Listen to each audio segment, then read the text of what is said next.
Welcome, everyone, here to the Unified Advanced League. I say this with so much confidence and praise here because these teams have been battling it out over close to, I want to say, 7 weeks of games. It's been a phenomenal time here in this season. It's been very, very fun for those participating and watching.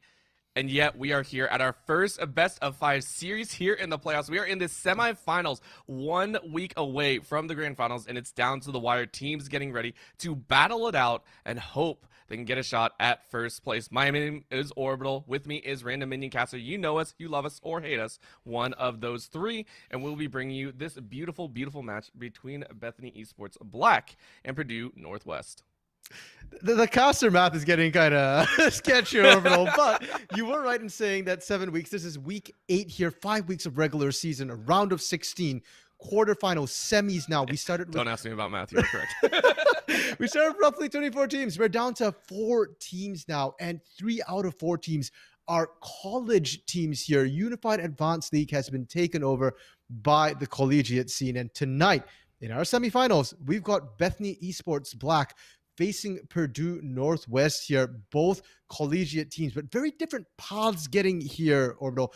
Bethany, they've been a little bit sketched the last couple of weeks. They've not played the cleanest, but they have clutched out the wins, and that's what's important. On the other side, Purdue Northwest here has been much more consistent with their play, and if anything, they seem to be peaking at the right time. No You Stink and ISO, their jungle mid combo has really started to come online since the playoffs have started. Yeah, these are 2 teams that one team we've watched extensively and has given us a few heart attacks, I think once or twice, and is also coming out as the last first seed here in Bethany Esports Black. They're the last current first seed that is still playing in the UAL playoffs. And then on the flip side, Purdue Northwest is the only remaining second seed. The rest, the other 2 playing in the other semifinals match is actually third seed teams, Team Ambition Black and University of Southern California. So that's very, very interesting. But again, some pride in there, but I think you hit the nail on the head here. Bethany Esports Black, we've watched multiple times over the season, even in the playoffs here. And for a playoffs team, it always still feels like that coin flip, one player kind of clutching it out here. And I mean, I think you had a very specific player in mind that has stepped up on multiple occasions. Yeah, I mean, to be fair to Bethany, they have had some really strong wins where they just take over the game. And, when they get their good start, they do know how to close out. But we've also seen the opposite, where the early game doesn't go their way. And, well, there was no mid to late game. It just ended at the early game, not going well for them. But when it comes down to that game 3, a lot of times it goes down to the wire. And as much as I think Hollywood has been an amazing playmaker for them, Bodas has been the one who's caught my eye. This AD carry for Bethany Esports Black. He's the one, when the chips are down, who often carries that fight on that AD carry, pumping out the damage. Game 3 usually goes for more scaling champions like the Aphelios, like the Ziggs to come through. And he is the one I'm looking to tonight to try and get Bethany through. It's worth noting tonight is our first best of 5 as well here. So games are going to be longer. We've not seen Bethany really play a best of 5. Their game 3s have been kind of clutch. The question now is, can they sustain through and can they win 3 out of 5 of these games? Yeah, I will amend one thing. You amended something I said, which I thank you very much for. The games can still go very quick. Bethany Esports, you mentioned it before, they have a tendency, if they get ahead in the early game, they will take the game by storm. They will absolutely run it. They will go 20, 25 minutes maybe and just turn the game over. The thing is, the games may be short. The series is going to be long. You got to touch on every part, and let's now move back to Purdue Northwest, who I feel is the more standardized team coming out here as a second seed. They've already knocked down, I believe it was Return of the Middle Six actually coming in from another division. They were a first seed as well. Purdue Northwest have not had an easy climb all the way through, and yet they absolutely destroyed that quarterfinals matchup. Yeah, the Ocean First Division and Return of the Middle Stick didn't drop a single series during the regular season here. But come the playoffs, it's a whole different beast, right? We've heard it before from other teams that regular seasons don't really matter. It's about the playoffs. And certainly that's true for Purdue. They've started peaking at the right times. In the playoffs, they've looked really, really good. And the bot lane is going to be interesting to me because we talked about Bodas and Hollywood. The fact that Hollywood, great playmaker, Bodas, very clutch player. Purdue Northwest's bot lane of Udon Bidon and the Poner have also been the rock of the team. They will carry games. So if you look at how their composition tends to go out, we often see the opponent on things like Aphelios or Ashe, scaling champions, which can carry the late game, or utility and very, very consistent play. So the bot lane is going to be particularly interesting to me. The other thing that's interesting about Purdue is that they are not really an early game team. They can win the early game, but they really start to come online mid to late. And they're a very stable team that way. So I feel like for the side of Bethany, if they want to find a way to beat Purdue, it's got to be in the early game. And despite the fact that Purdue's early game isn't explosive, it's still very hard to find significant leads against them in that early game. Yeah, it feels like, you're playing against maybe even a semi-professional team, right? You have a good understanding of, do you like to play to the mid to late game? And it's definitely tough to crack. Teams that understand that they're not strong in the early game tend to have an extremely defensive style, and it's frustrating. And we've seen Bethany. I mean, that I feel is going to catch Bethany a little bit off guard. Might see them do some crazy stuff. I think they were the team that was actually like tower diving at some points, causing a little bit of havoc on their end. In a best of 5, I feel anything goes. Do you think we're going to see some of the crazy Bethany Esports Black Flare that we've seen in recent series? Hey, I mean, Lux support, Kindred mid, Rumble jungle.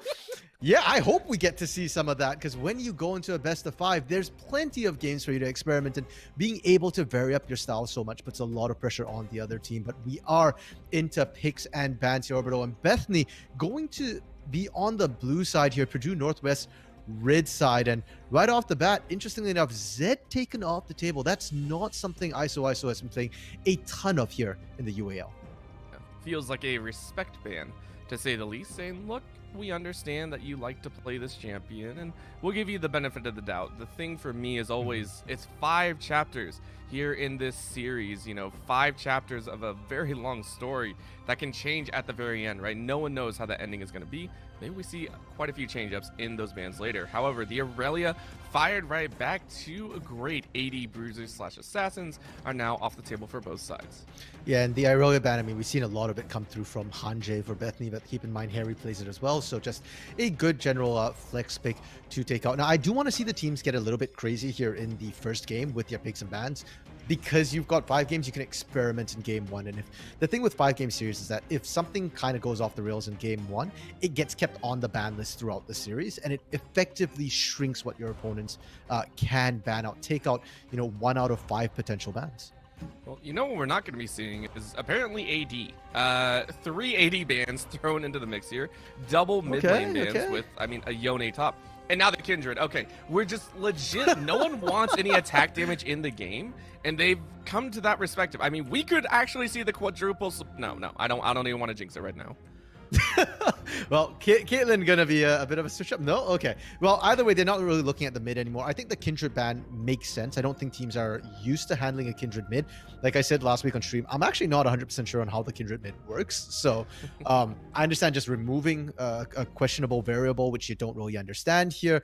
The AD bans towards ISO, he plays a lot of that in solo queue. And actually, when UAL, in the first couple of weeks, he played a lot of AD champions, but has since switched towards those mages, things like LeBlanc, Ryze, Oriana to come through instead. Now, Yuumi going to be taken away here. I like it. I'm Hollywood can play Yuumi. I'm sure he can, but I don't think it's a style of champion you want him on. I prefer Hollywood on these playmakers. And, Lux, if you're going to pick a enchanter in that bot lane, has been something he's found great success on, is still open and available here. Well, you know what? They say on Purdue Northwest, listen, you have a lot of great players. We can't let you get an easy engage off. Swidler is not allowed to have that J4. I think it's a reliable ban here, but it leaves quite a bit for that first round pick. And Swidler does like his Graves. That will be automatically locked in as first pick. Yeah, and Graves serves as a 3-way flex on this team for Bethany. Top, mid, and jungle, it goes everywhere. I think Hanjay in the top is the only one to not actually have played it in the UAL, but he plays in solo queue, so it could go there. And I like the pickup as well, because when we're looking at junglers right now, Xin Zhao, yeah, that's there. Lee Sin, J4, Graves seems to be what we're seeing mostly. The J4 for both these junglers is such a high priority taken away. Then you pinch the Graves as well. You're looking at either Xin Zhao or Lee Sin for the most part. Yeah. I mean, you already know that the Graves is coming out. Why not? Great luck in. Now you got to blind pick something. And we talked about the bot lane up Purdue Northwest. This would be a relatively nice setup. It's a safe ADC. It's one that we don't see too often in the rotation. Neither is Sivir. However, I prefer Sivir down there. It's a great Wow. safe pick with the spell shield, and they are going to lock it in. Short range ADC, not always seen, and yet does have the potential to unleash a lot of firepower. Okay, this is interesting because Zaya makes sense to me. It fits Yasal perfectly. It's that scaling AD carry in lane, very, very safe. You know, the Poner and Udon Bidon get to scale up, become that mid-late game force. Sivir, they actually played this Sivir last week against Return of the Middle Sticks to great effect, but I don't believe it was blinded. I think it was after they saw the picks and knew that, hey, this is a lane we can punish here. This time you're going blind. And the response from Bethany is going to be this twitch here. Yes, you know, you can burst through, but against Sivir, I'm a little bit concerned depending on how you time that spell shield. If you can block the expunge, that's a good part of that damage from Twitch taken off the table here. So I saw the Twitch. I had a couple ideas. You know, the AP Twitch is one that we have seen come out. It gets a little bit annoying. This is starting to look like an all dive composition, and Okay. I'm honestly pending a little bit towards Bethany's right now. This is the Viego coming out. It's been dropped off of a lot of people's radars, but it's still a very strong pick here. Locking it in means that there's a lot of dive potential against Purdue University. Yeah, and I think Viego buffed last patch 11.21. Still not exactly as strong as he used to be, but certainly viable. And the nice thing about a Viego is that if you build enough damage on your team, Viego just gets to perma execute target after target after target. It's a really nice pickup, and I expect to see even more damage come out from Bethany to enable this. But already Purdue here, yes, you have a Viego, but guess what? Viego is melee, and one way to stop the Viego resetting is to CC him. You get the cannon, you get the Slicing Maelstrom, and Swither or whoever takes this Viego could still be flexed into a lane. I'm assuming it's jungle for now, but if it does go to Swidler or whoever pilots the Viego has to be so careful about the range control and has to effectively stay out of the fight while the Slicing Maelstrom is happening. Oh yeah, it's such a great pickup, but we already flew through the second round of bans so far. Mhm. A support ban followed by a mid support ban by Purdue Northwest. Of course, the Lux is aimed pretty much at Harry in that mid lane, but the Kiana and LeBlanc, so saying that the mid lane is now the pinch once again. That is 4 unique mid lane bans from Bethany Esports Black, and they are going to please lock it in. For everything that is all holy, lovely, whatever. Gosh dang it. I wanted the Zillion, or not the Zillion, I wanted the Xerath. I love Xerath so much. Zillion is still a very fun champion to play with. Okay, you know what? Just mess with me. I'm done. The Lux I'm done. ban, to be fair, I think it's less at Harry and more at Hollywood, because Hollywood's Lux, if we think back to last week, game 1, almost carried that early game for them in lane. That's it. Okay, Braum coming through, really solid choice, especially with Sivir. I actually would have loved to see the Zillion, because we harped so much on the Viego resets. Zillion puts a hard stop to that, right? Yep. You chrono shift one person, suddenly the reset stop here. You've got time to punish that Viego. Braum, okay, yeah, you can kind of stop the Viego a little bit, but it's not as, it's not as flashy in a way, right? And Viego can still play around it. Set and Bard coming through here, and you're running a set into a cannon potentially, or is that set mid? I feel like it's a risky thing to pick up this early. And okay, there we go. The scaling rise coming through here for the side of ISO. Yeah, I don't think there's a safe, comfortable lane for this set right now. Jungle, that's about the safest you can probably get, because either of these solo lanes just like sucks for set, right? This is a short range, and Purdue Northwest I think called it right, pulling a lot of range, having that crescent guard to be able to block a lot of the damage and knock everyone away as well. Again, Purdue Northwest going for that viable, trying to kind of disengage, keep everyone away, and then re-engage on their own terms. I like it. But Hollywood on that Bard, something that everyone loves to talk about. You got to make sure that ultimate lands in the right spot, or you could easily, remove your own team from some of these fights. Yeah, and actually, Bard against Sivir is always an interesting one, because you can spell shield that Tempered Fate coming through, and that actually can put you in a worse position sometimes, where you're the only one left in your entire team's stasis. You can get punished. So that's interesting, but honestly, you pick that Bard into a Braum, into a Sivir here. I'm not sold on that one with the spell shield, with the Unbreakable here. Bard's strength in lane is largely nullified. You've got a lot of poke damage onto this Braum, but that's about it here. I'm still not quite seeing how Twitch Bard is expected to handle the Sivir Braum in lane. And Purdue, honestly, I think they've got fairly good matchups in most of their lanes. They're going to be happy with what they got. It fits their playstyle to a T. We talked about the scaling coming through here. I was worried the Sivir pick would get punished. I don't think it got punished that hard. If we see crit Sivir come out, then I think that's exactly what the opponent would love to see. If we see lethality, then I hope he wins the lane. Bethany here, much less orthodox with their composition. We touched on the Viego resets to come through, the very high risk, high reward playstyle. Yeah, they doubled down on that. I mean, the set not so much, but the Bard definitely here. And I like it because it is game one and I wanted to see something crazy. Bethany is delivering something crazy here. And if they can get the resets going, if it doesn't even have to be Swiddler getting hit, if Harry gets a hit, if Bodas gets a hit, if Swiddler gets hit, any of them is good enough to get the Viego pain train rolling. Yeah. The problem is still, it's a very big if that we have, right? Like, this is a composition that relies on, as you said, getting ahead early in matchups that are not favorable to them. So I know we've been talking about Bethany Esports Black so much, it just feels like they're the ones climbing up a mountain of their own building, right? So let's talk about some of the options that they do have. If you could see a lane in the early game getting ahead, where would you see it in terms of champions? Not so much the players. We know Bodas might be the one to kind of watch for. But where would you like to see the champions have to go? Where is the most viable option for this Viego to gank? Thank you, Orbital, for giving my way out. Because I feel like anything I say right now, Bethany's just going to turn on its head. Because that's how Bethany plays, right? Like, it doesn't matter what happens in draft. They'll clutch it out if they clutch it out. But yes, looking at the individual matchups, if there is a lane to win, I think it's mid. This Graves into this Rise here. Or I say that, but Harry and Hanji actually do swap lane sometimes. And maybe you go Graves into Kennen, and that's a better matchup. But I do think this Graves is going to be that lane that can maybe pop off, and you play around the Graves here. Alrighty, well, here we go. Game number 1 of your semifinals matchup here in the Unified Advanced League. We are excited to bring you not only this game 1, but also a brand new rift tailored after the new Arcane show. A phenomenal show. If you have not watched it, you are missing out. Go ahead, check that one out. 3 episodes, I believe, is currently up with 6 more to go. But let's talk about the champions and players that will be blessing the rift here this evening. On Bethany Esports Black side, on the blue side will be Hanji in the top lane. That will be Viego in the mid lane. Name change, my brain escapes me so often, and I apologize to everyone watching at home. Swiddler. Swiddler, that is the one. Of course, in the mid lane is Harry, and then it is Bodas at ADC, and Hollywood at support as we see the cannon getting bullied here. Oh, this is actually really important because 12 Years of Jungler had to start with that lightning surge here. That's not what you want to start with in lane. And Hanji being able to cancel the recalls as well. Minions already walking up. Oh, that feels bad because No You Stink is on the bot side, has opted to stay there. ISO in that mid lane has also decided to stay put with the Poner, and Udon Bidon sitting on that bot side to help out on the push.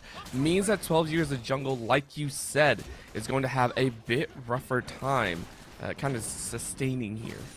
Yeah, and you know what? Talking about 12 Years of Jungle, let's run down. Actually, never mind. Bot side? All right, well, that's one way to beat the early game. This is actually something that I was so excited to see with Twitch. He is going with that lethality set. It applies so much early damage, and he might actually get it again. Halo Blaze is... I hate even saying this, but it's playing well. But now Bodas is actually getting aggressive on a little bit, and already the potions are being burned. Bodas, you really went Doran's Ring on us. Oh my lord. Yeah, AP Twitch. I mean, it makes sense when we saw the composition. We didn't touch on the damage, but I got to rush through this or else we're never going to get time. 12 Years of Jungle in the top lane for Purdue Northwest here. No You Stink in the jungle. ISO in the mid lane. The Poner and Udon Bidon in this bot lane. And Orbo, so much has happened already. Yes, they won out, but it was cheese. Now they're trying to punish the vertical jungle here because Bethany called for the vertical jungle and they've managed to push No You Stink off. Look at where Harry is. He's trying to pinch as well and make sure that No You Stink gets nothing besides that red buff. This is so ridiculous watching because I want to point out, I think Bodas was actually only level 1 at the time the rotate was coming down, and because, of course, Swiddler was on the top side, you can't really go for it, right? It was going to be a pinch of a 4v3, or more likely than not, it was going to be a 4v2. So that's the unfortunate scenario that has occurred, and that does mean No You Stink does come out even in this vertical jungling scenario. No, he got nothing on that bot side orbital besides the red buff. So he's actually going to be behind right now. Bethany doing a great job defending. It's all coming off those early plays here, which have really set the tone for this lane. Yes, Bodas did sack a little bit to be able to make this happen, but it's enough for now. And when you have that Twitch, you can't afford to play weak side Hollywood, though. That's a great route. Hollywood is going to get away. That is a great stop. Again, Hollywood is going to try and kind of heal up. Question mark is, of course, how is Bodas this bottom try and manage? As, of course, the junglers are kind of out of commission as they kind of scramble for positioning later on. Yeah, for the side of Swidler here, he's just happy to farm it up mid lane. Harry? All right, that's a little bit aggressive. A nice predict forces a flash out of Harry, who is now going to have to recall. A great play by No You Stink. Did burn his flash, but ISO kept his. So that's going to be a hard shove in the mid lane, trying to make sure this wave crashes heavily into the tower. Yeah, and Harry's probably going to have to teleport back into lane, pardon me, to not miss the minions here. ISO gets to walk back in here. And the Vampiric Scepter for a Graves to start is not necessarily the item you'd want to pick up. It's good for sustain, but it doesn't give you that sort of lane pressure here. And it tells me that Bethany, you know, they were looking to try and get a little bit of cheese going in the side lane, so they won't be playing, they won't be catering towards this Grave, which I hope they'd be able to do. Instead, now with Hanjay still ahead, but, you know, losing some of that early advantage here, I think Bethany should look to try and instead and try and play around their bot side. Still a huge chance for them, and as we are continuing into this game, we are seeing a few changes come out, mainly in this top side. The Kennen is actually getting bullied pretty hard here. If you take a look, I believe that's 14 CS difference. That is close to, I think, 2 waves, if you will. So far, Hanjay, with that early opening, has forced 12 years of jungle, forced his hand on this Kennen. Yeah, and you can see that a lot of that came from the early first 2 waves where 12 years of jungle did end up getting chunked before the minions even showed up. But since then, he's able to trade back. And Hanjay, even when he reaches the Kennen, even if you can grab the Kennen, the stun kind of counteracts a lot of that. The lightning surge allows you to dodge. Bot side? Yeah, they're going to kind of go for it, but the root doesn't go through, as that is going to be jumping into the stun. The Poner doesn't have flash, so that's an easy first blood. The Expunge is going to run it in. But of course, Rain in the mid lane is getting bullied, so a win on the bot side, loss in the mid side only slightly. So Bethany Esports Black are going to be very happy about that fight. And huge play from Swidler there. You saw how the Unbreakable just blocked everything. Stun couldn't come through. The damage, the slow from Twitch couldn't come through either. But Swidler flashed behind the Unbreakable and got the stun up on the Sivir. That was what allowed them to win that. Now Hollywood starting to roam. It's a 2v2. Oh, but ISO was hiding in a bush, and Hollywood gets out with 920 HP. That should have been a kill. One more auto attack would have done it. And Udon beat on saving a pink ward here, just to be a little bit of a menace. Why not, right? You know you're safe. But overall, this is the Bethany effect. This is why I have such trouble calling their compositions. Hollywood should have been dead there. The gank bot shouldn't really have worked, but they managed to outplay. But despite all their early game pressure here, they're not necessarily able to secure the objectives. They are up gold, and I need to see them continue leveraging that. All right, well, this is going to be the Flash ultimate. They're going to go for the stun, but a nice launch out of the stun. Great prediction by 12 years of jungle means that entire gank doesn't really get anything. And they are rewarded with the dragon. Purdue Northwest getting the first dragon of the game. But 12 years of jungle is going to be forced out of lane here. It has to be careful about teleporting back into lane as well. Swidler, not quite 6 yet. No Heartbreaker available, but when he hits that, it is potentially diveable here. Uh-oh, Bodas took a little bit of a fight, and an early flash by Bodas means he's ahead of the curve. Problem is Hollywood was ready on the side, so a disjointed engage means the Poner and Udon Beedon don't really lose as much as they could have. Thankfully for them. I mean, I was expecting the double stun to come through, Bodas to be able to free fire. And AP Twitch, the nice thing about AP Twitch right now is that the Poner has to be very careful of that Expunge, has to try and hold that shield for it, and it's what's allowing some of these stuns to go through here, and the poison as well. Just by not using the Expunge, Bodas is pressuring the Poner. Did take a lot of minion damage though, but for this Twitch, as long as you're farming up here, you're happy. Twitch scales really well, AP or AD. It's one of the few remaining champions that can actually do that, right? Like, what's surprising is being able to swap between an AD and AP style is very rare nowadays in League of Legends, right? That was phased out, I want to say, moving between seasons 3 and about 5, when a lot of like the AP and AD ratios were balanced out on champions specifically to have kind of hard lock roles. So to see a champion that can be that versatile is refreshing to say the least. Although, again, we do tend to see AP Twitch nowadays, I feel, more often than not. Udon Beaton in the mid lane, though, is going to take 2 shotguns to the face, while the Unbreakable Wall is not going to do too much.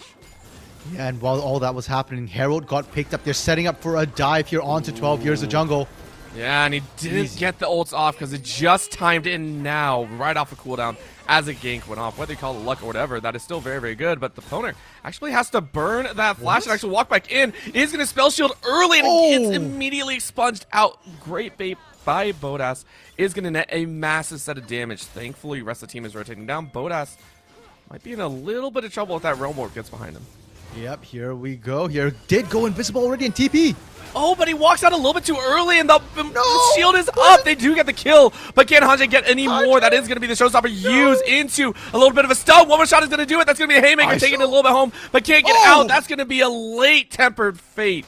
And that's going to be a 2-for-1. I think Purdue Northwest are going to be okay, but the re-engage happens. Here comes Diego trying to get a chunk of damage, but remember, ISO is feeling strong. No, you stink is in mid, so it's a 2v2 only in the bot side.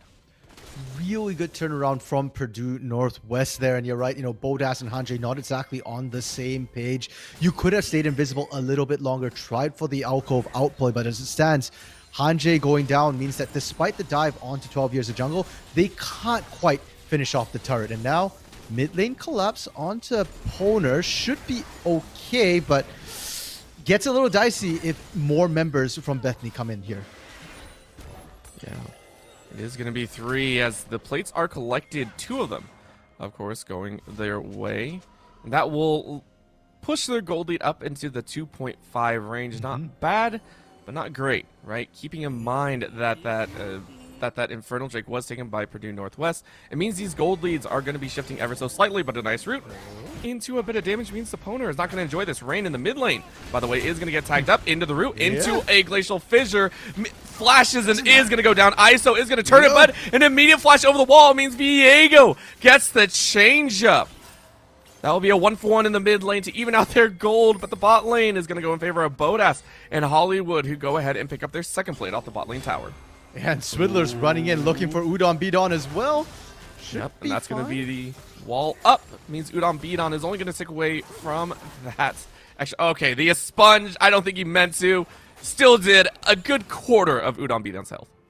Yeah, and I think that was while Unbreakable was still up, so that's post-damage mitigation as well.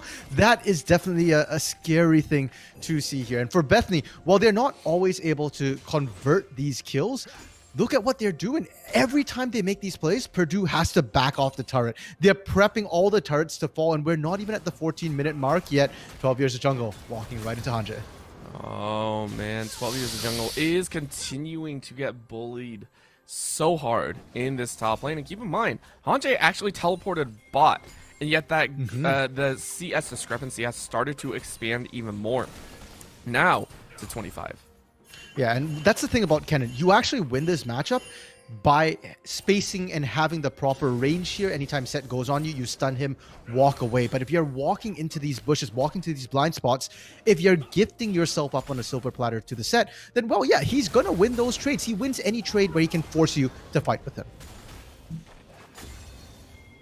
Oh, time to push top, but this time Hanjay realizing that he's not having the strongest amount of support in the top side as that dragon was going to be there. Hanjay realizes, I think he's in a bad spot. 12 Years Jungle flashes out. Flash to follow into the showstopper. Might be the haymaker, but no. ISO is able to follow up with his jungler, which means mid lane is completely open.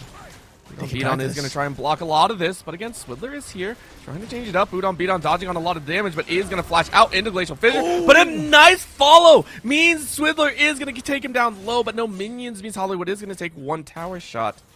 This is getting a bit ridiculous here, as this has been a crazy exchange of blows for nigh pocket change. Well, pressure, right? Lots of pressure coming out. You've got another minute to try and finish off these last couple of plates, and huge props to Bethany, because look at how they're playing. They're playing behind turrets constantly. They're threatening here, and Purdue feel like they're a little bit lost. You can see the vision on the map right now. A lot of defensive wards, and despite the defensive wards here, Hollywood, Swidler, they're finding creative paths to get into the backline to threaten these turret dives. Now, that one didn't go quite right because Swidler didn't do as much damage as he expected to do with the Heartbreaker. But, once the items start to roll through, these dives get easier, and for Purdue's laners, they're not getting that much tankier in the short term. Yeah. They're not getting tankier, but remember, this is a team that does scale fairly well, and especially with their composition being held to that mid to late game standard, that's why they're doing these things. It feels like they're kind of okay taking that chance, right? Letting their team scale up. Because, I mean, let's take a look at ISO, right? 3-1-1, even in farm as well, is going to have a massive item spike here shortly once, I believe, he completes that Luden's, and then following that, the Sarah's Embrace. I'm worried about 12 years of jungle right here. Turret man. gets taken out. Listen, we said Bodas was going to get so much quality time from his team. It's true. It is going to happen again. Tower is about to fall as well. And poor 12 years of jungle has been picked on time and time again. No Use Stink is going to try and get a fight off, but that tower's already down. So Bethany Esports Black currently about 3 steps ahead in the macro game plays. Yeah, Bethany sees the Poner, sees No Use Thinking Udon beat on bot side. They know they can continue the push top, or they can look for the dive in the mid lane. And all of this is happening because Purdue, when they saw the teleport from Harry, didn't pull the trigger. The minions were dying. They were a bit worried. Bethany, on the other hand, no fear. They have the tools for it. They can use the Tempered Fate. And now ISO in a 1v2 here might actually be able to turn this. Yeah, they're going to get the Realm Warp out. Okay. And yeah, that's ISO going, come on, man. Like, now it's over into my lane. I have to deal with an AP Twitch. I get to deal with a Bard. Like, this is pain for a mid laner. Yeah, and sure, you've got the Everfrost, all good and well. It's not necessarily going to be enough to save you, especially in 2v1, 3v1 dive situations. And Bethany, because they got control of that top side, they just take a free Herald for Swidler, the second uncontested Herald here.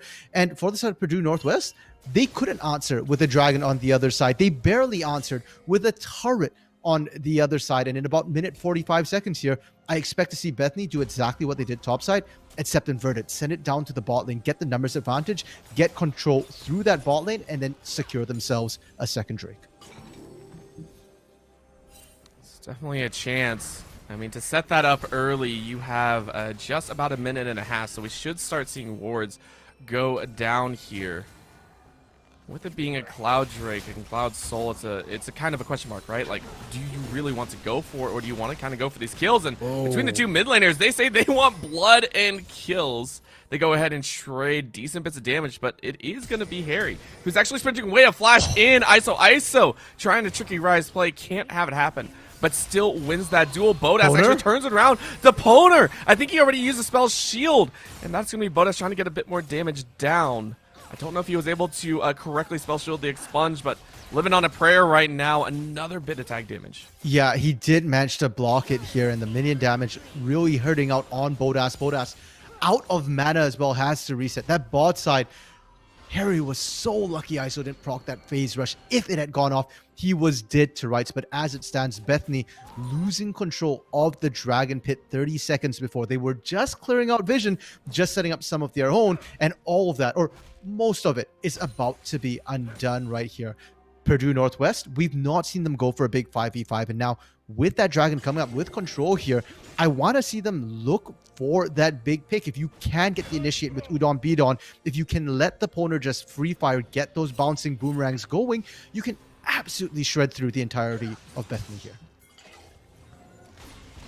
Definitely try. Just keep in mind, it is a legendary that takes time to stack up, right? Only having that mana. I mean, but we are going to get the fight breaking out. This is going to be a late teleport coming in from both sides, and that's going to be Swidler trying to jump away, but a nice flash to follow means the chase is good. The Rat gets some revenge, and a follow through with a bit more damage. Harry is going to try, or Hanjay is going to try his best, but a Realm Warp out means they are going to survive. And look, that is going to be Harry and Hollywood having to lead. Bodas is going to get run down. Purdue Northwest say the mid game has arrived. Hanjay is the last one that can really do some damage. A nice face breaker means that the damage is done. Hanjay, the man in the top lane, says thank you very much. A nice little trickery with that Xin Zhao is going to enable an escape. And for all the blood, for all the glory, it was legit just a 2v2 until that happened. ISO said thank you very much to Hanjay. Let's get collapsed again, but again, it's a set. Do you really want to fight this? Hollywood here to help out. Gets a great shield and a great chunk of damage, and that's going to be the kill. No, he heals even more. That is an excessive battle here, as through all the fighting, it is getting close to an extended ace. Hollywood is going to get away to Poner, and ISO ISO are the last two remaining alive. Swidler? And it took so long that Swidler is actually back. Can he get around? Can he get to this mine? The team knows it, and I think the reset isn't really going to be enough. He is able to grab it. That should be the Dragon going to Bethany Esports Black. For all the fight, we are even. 8-8, 2 Dragons to 1. Less than 2K between the two teams and 1 tower apiece. Are you kidding me, RMC? I was expecting a bloodbath. It was bloody, just on both sides. It's bloody, it's sloppy, and it's playing to Bethany's favor here. Purdue Northwest thought they had enough damage, but wasn't watching the timers properly.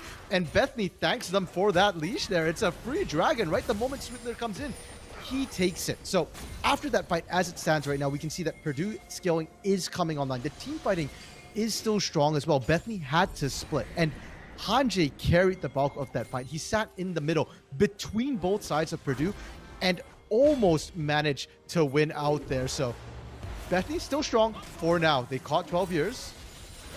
12 years has been the one that's been pinched, and at this point you can actually see him. He has realized that he's willing to bait a lot of what's going on here. Now, this is going to be mid lane though. Second Rift Herald, second for Bethany Esports Black. They are going to punch down this mid lane, should even things out to 2. And just like that, we're in an ARAM situation. All 5 members from both squads dancing in this mid lane. Yeah, and look how hard it was for Bethany to take that turret down. They had prepped all the lanes to take down the turrets fairly early in the game, and then as the skilling came through, as the wave clear from Rise, from Sivir started coming online, it took a herald for them to find their second one. Hanjay, okay, he's got Merc Treads, so it's not as if he didn't build magic resistance. He was facing against an AP mage, but the Rise, like you said, you know, with that Everfrost completed, starting to come online now. And while Purdue is down gold, it's only 2.7 thousand. It's been about 2,000 since about 8 minutes in here. So, you know, 12 minutes later, still pretty even. Purdue's going to be happy with that. With how the game's going, we want to make sure players are set. So we did have a very quick pause. As you could hear, Swidler was hopping away just real quick, making sure that things are good. Maybe a little bit of lag on his end. But it does give us time, right? Number one, I apologize to anyone that was listening about 12 or, you know, a few minutes ago. I said Ludens. That is definitely not a Ludens. That's a Neverfrost. That was funny to see.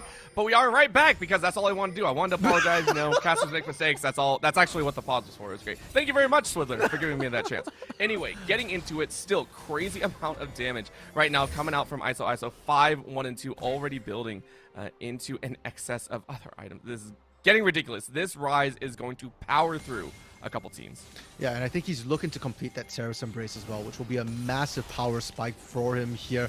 Hanjay can't even get in range, and if you think the Kennen set matchup is rough for the set, Rise is even worse because he's got multiple ways of stopping the engage from set here, and you could see them calling Harry down, but as it stands, they don't have a good answer to this Rise split push so far. The TP's about to come back up, and I want to see Purdue play around that. The strength of their team fight comes from 12 years, comes from Udon, Bidon, and then you can have ISO teleport a little bit later to clean up.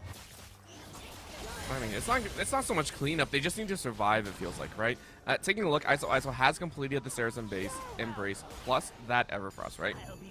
This is his power spike moment. These are the only 2 items that you really need for a Rise to output crazy damage. Maybe you want to try and build into, I think it is the Focus Drive or item of such.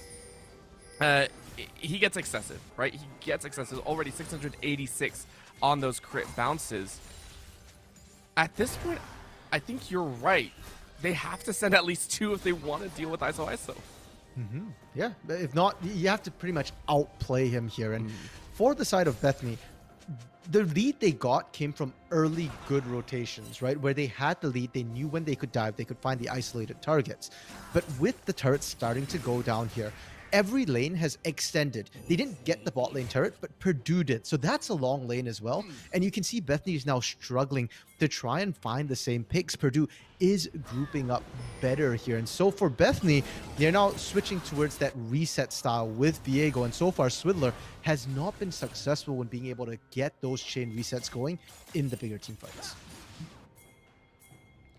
Just not there, and I think that also speaks to the power of Purdue Northwest composition, right? A great disengaged style means that you can't really get these rolling plays through, and you never will, right? Too many ultimates, too many disengaged tools, you know, the slicing Maelstrom into on the hunt, right? This is a huge move speed boost that comes out of Sivir.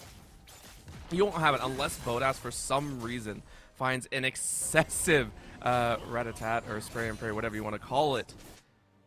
Not many options available. So until then, we are going to see Bethany Esports Black maybe continue to try and soak up some gold, as well as another dragon. They are sitting on 2. If they get this one, they will put themselves on soul point, which is why Purdue Northwest are setting up a very dangerous Fnatic Death Crush, and that's going to be 2. They are going to get away from the stun.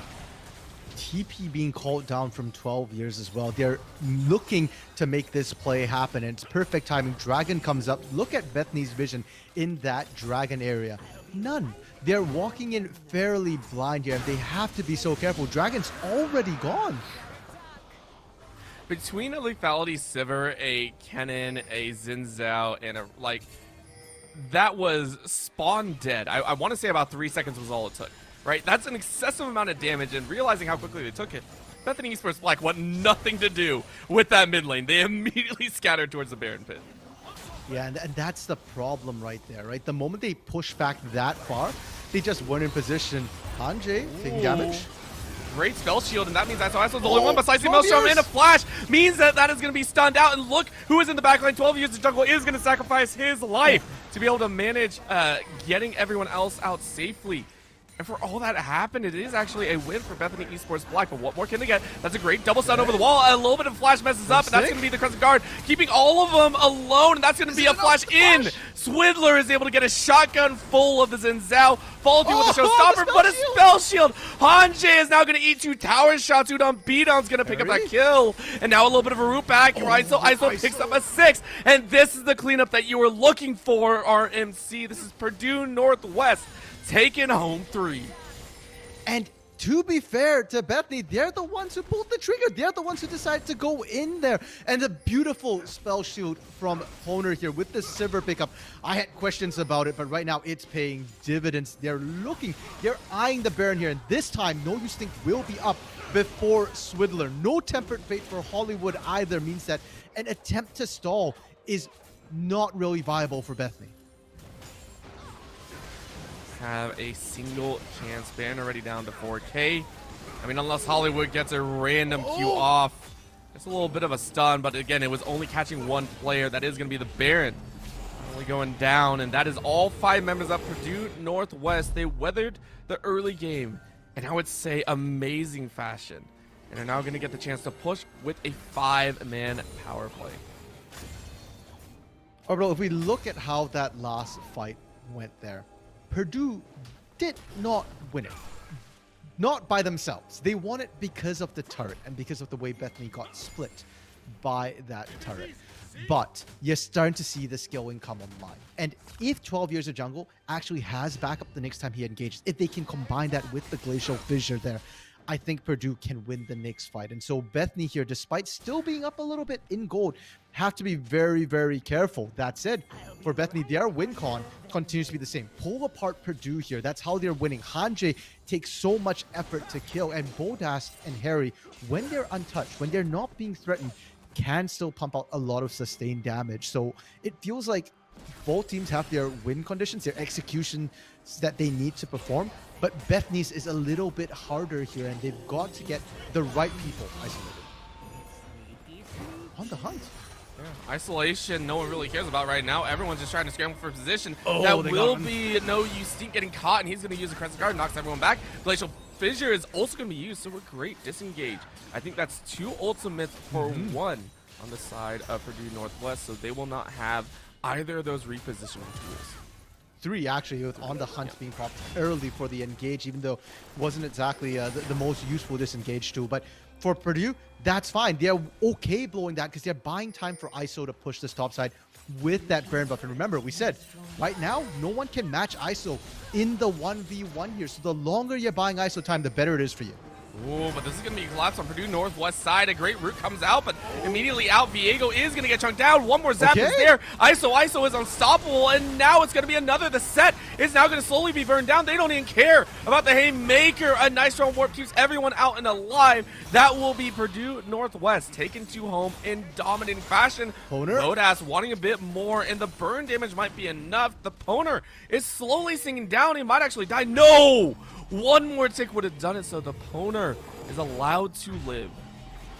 That little green pot in the inventory that has been with Poner all the way through might have saved. I don't know if he actually was drinking out that pot there, but definitely very, very close. And in that corridor as well, I want to point out Bodas got to free fire on multiple members with that spray and pray, but it wasn't enough. It benefits Purdue more right now with the way that Slicing Maelstrom comes through. And Udon Bidon didn't even have Glacial Fissure. So we're starting to see that the choke points now is not where Bethany wants to play. They need to play in the open river portions, in the lanes, where we talked about teasing apart Purdue there.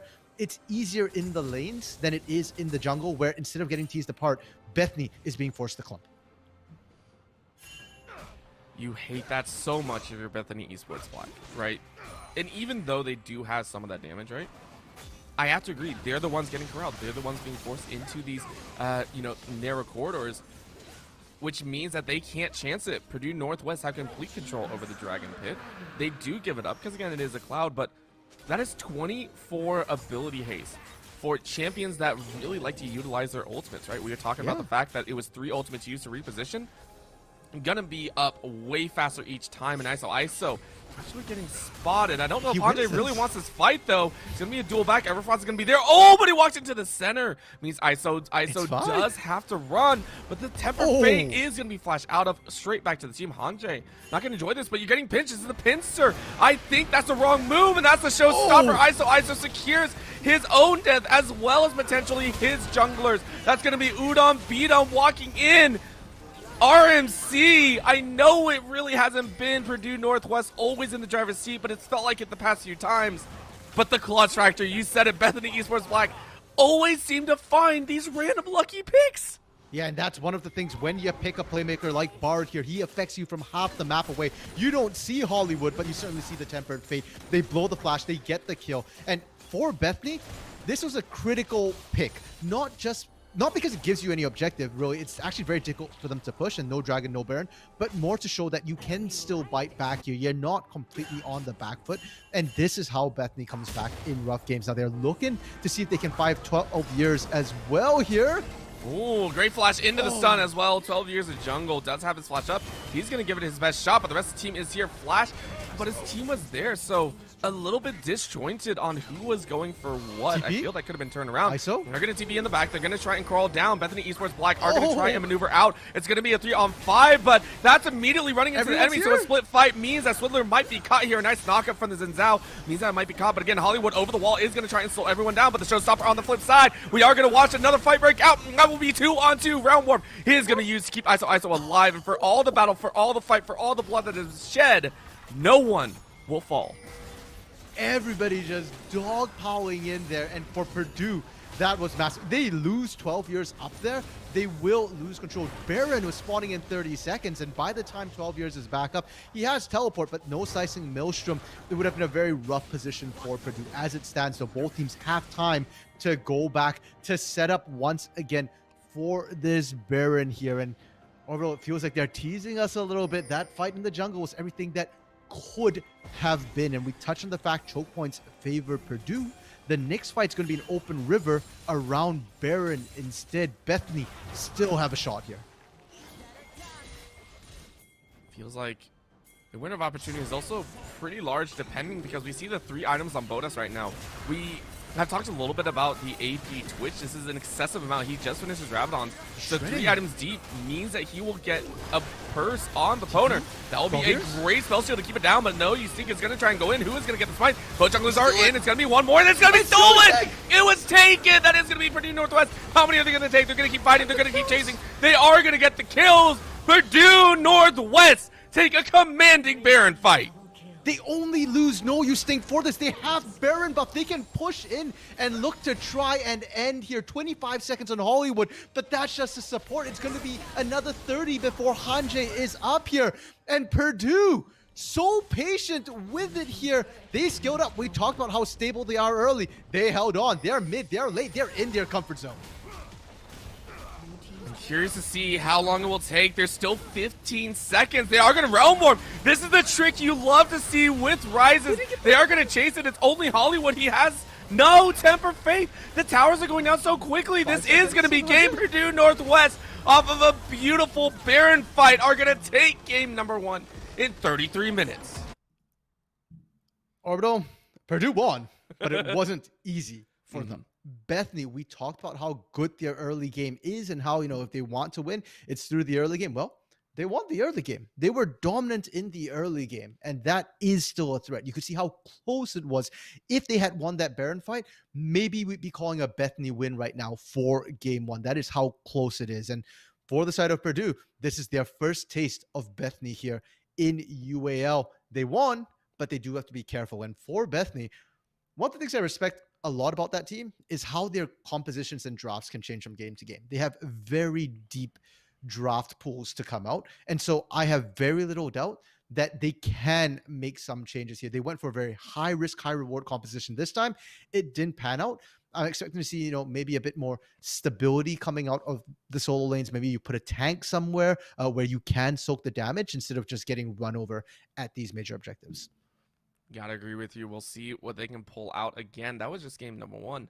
That was such a small taste of what's to come. We have a potential for more games. So strap in, everyone. Get your popcorn. Get your water bottles filled, because we are going to go to a very quick break and get back with this series for game number 2.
are back, ready to enjoy another phenomenal game.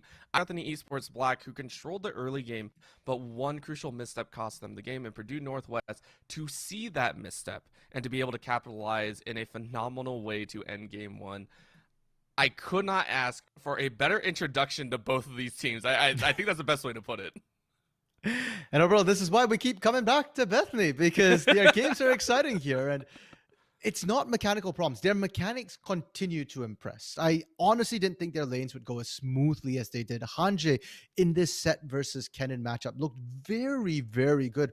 Up CS, up lane pressure. Likewise, in the bot side, Bodas and Hollywood continue to impress. Bodas up CS as that AP Twitch. And even throughout the fights, a lot of times Bodas would be the last person down, constantly pumping out the damage. And Hollywood's playmaking really solid as well. The big question mark to me for Bethany has been coming through their draft and how it is they want to play the game. We talked about high risk, high reward, but they're also putting themselves on a bit of a timer here. Last game, Aphelios wasn't banned, and we've seen when it comes down to the clutch, when Bodas takes over games, it's on scaling champions like the Aphelios. Granted, Twitch can do the same. And I think for Bethany here, going into game two, it's not do or die just yet. It's only 1-0 and it's a best of 5. But I would like to see, a bit more scaling, a bit more safety in their composition to come through here. Or, hey, maybe they go, no, high risk, high rewards the way we play. And last one, we just messed up a little bit. We can still do the same. But if they want to do the same, I still want to see better scaling to come through from them. I would actually tack onto that and say not just better scaling. I would say more variance in the engaged tools, right? That is something that I kind of want to touch on a little bit. The Bard did well. Wood played a fairly well. Ultimates were good, of course, baiting out some of the spell shields and everything of the sort. The problem is that only engaged. Molt's watching them try and run down an opponent, and you can't find it. It felt like not just was the composition, or maybe it's a section of that, but we need more variance, right? I want to see some variance come out of Hanje in the top side, maybe in that mid lane from Harry, right? Options are available. So it will be a draft as the teams have opted to swap sides. That is something that we want to keep in mind. They have opted to swap sides here, so it will be Purdue Northwest on the blue side to kick things off. And of course, on the flip side, having that counter pick will be Esports. And to be fair, I don't think that the sides in terms of, first picking and taking away stuff happened too much in the first draft. I think both teams got exactly what they wanted, how they wanted it here. The Rise counter pick coming out from the side of Purdue, I think they would have happily blinded that as well, given what was already on the table here. So going into this second draft, I feel like it's on Bethany on the red side here to find good counter picks, and Purdue can continue to do what it is they did in game one with their picks here. Things like blinding the Sivir to come through, blinding the Kennen to come through. Yeah, it's the options, and now we go into this ban phase. And keep in mind that was a fairly close game.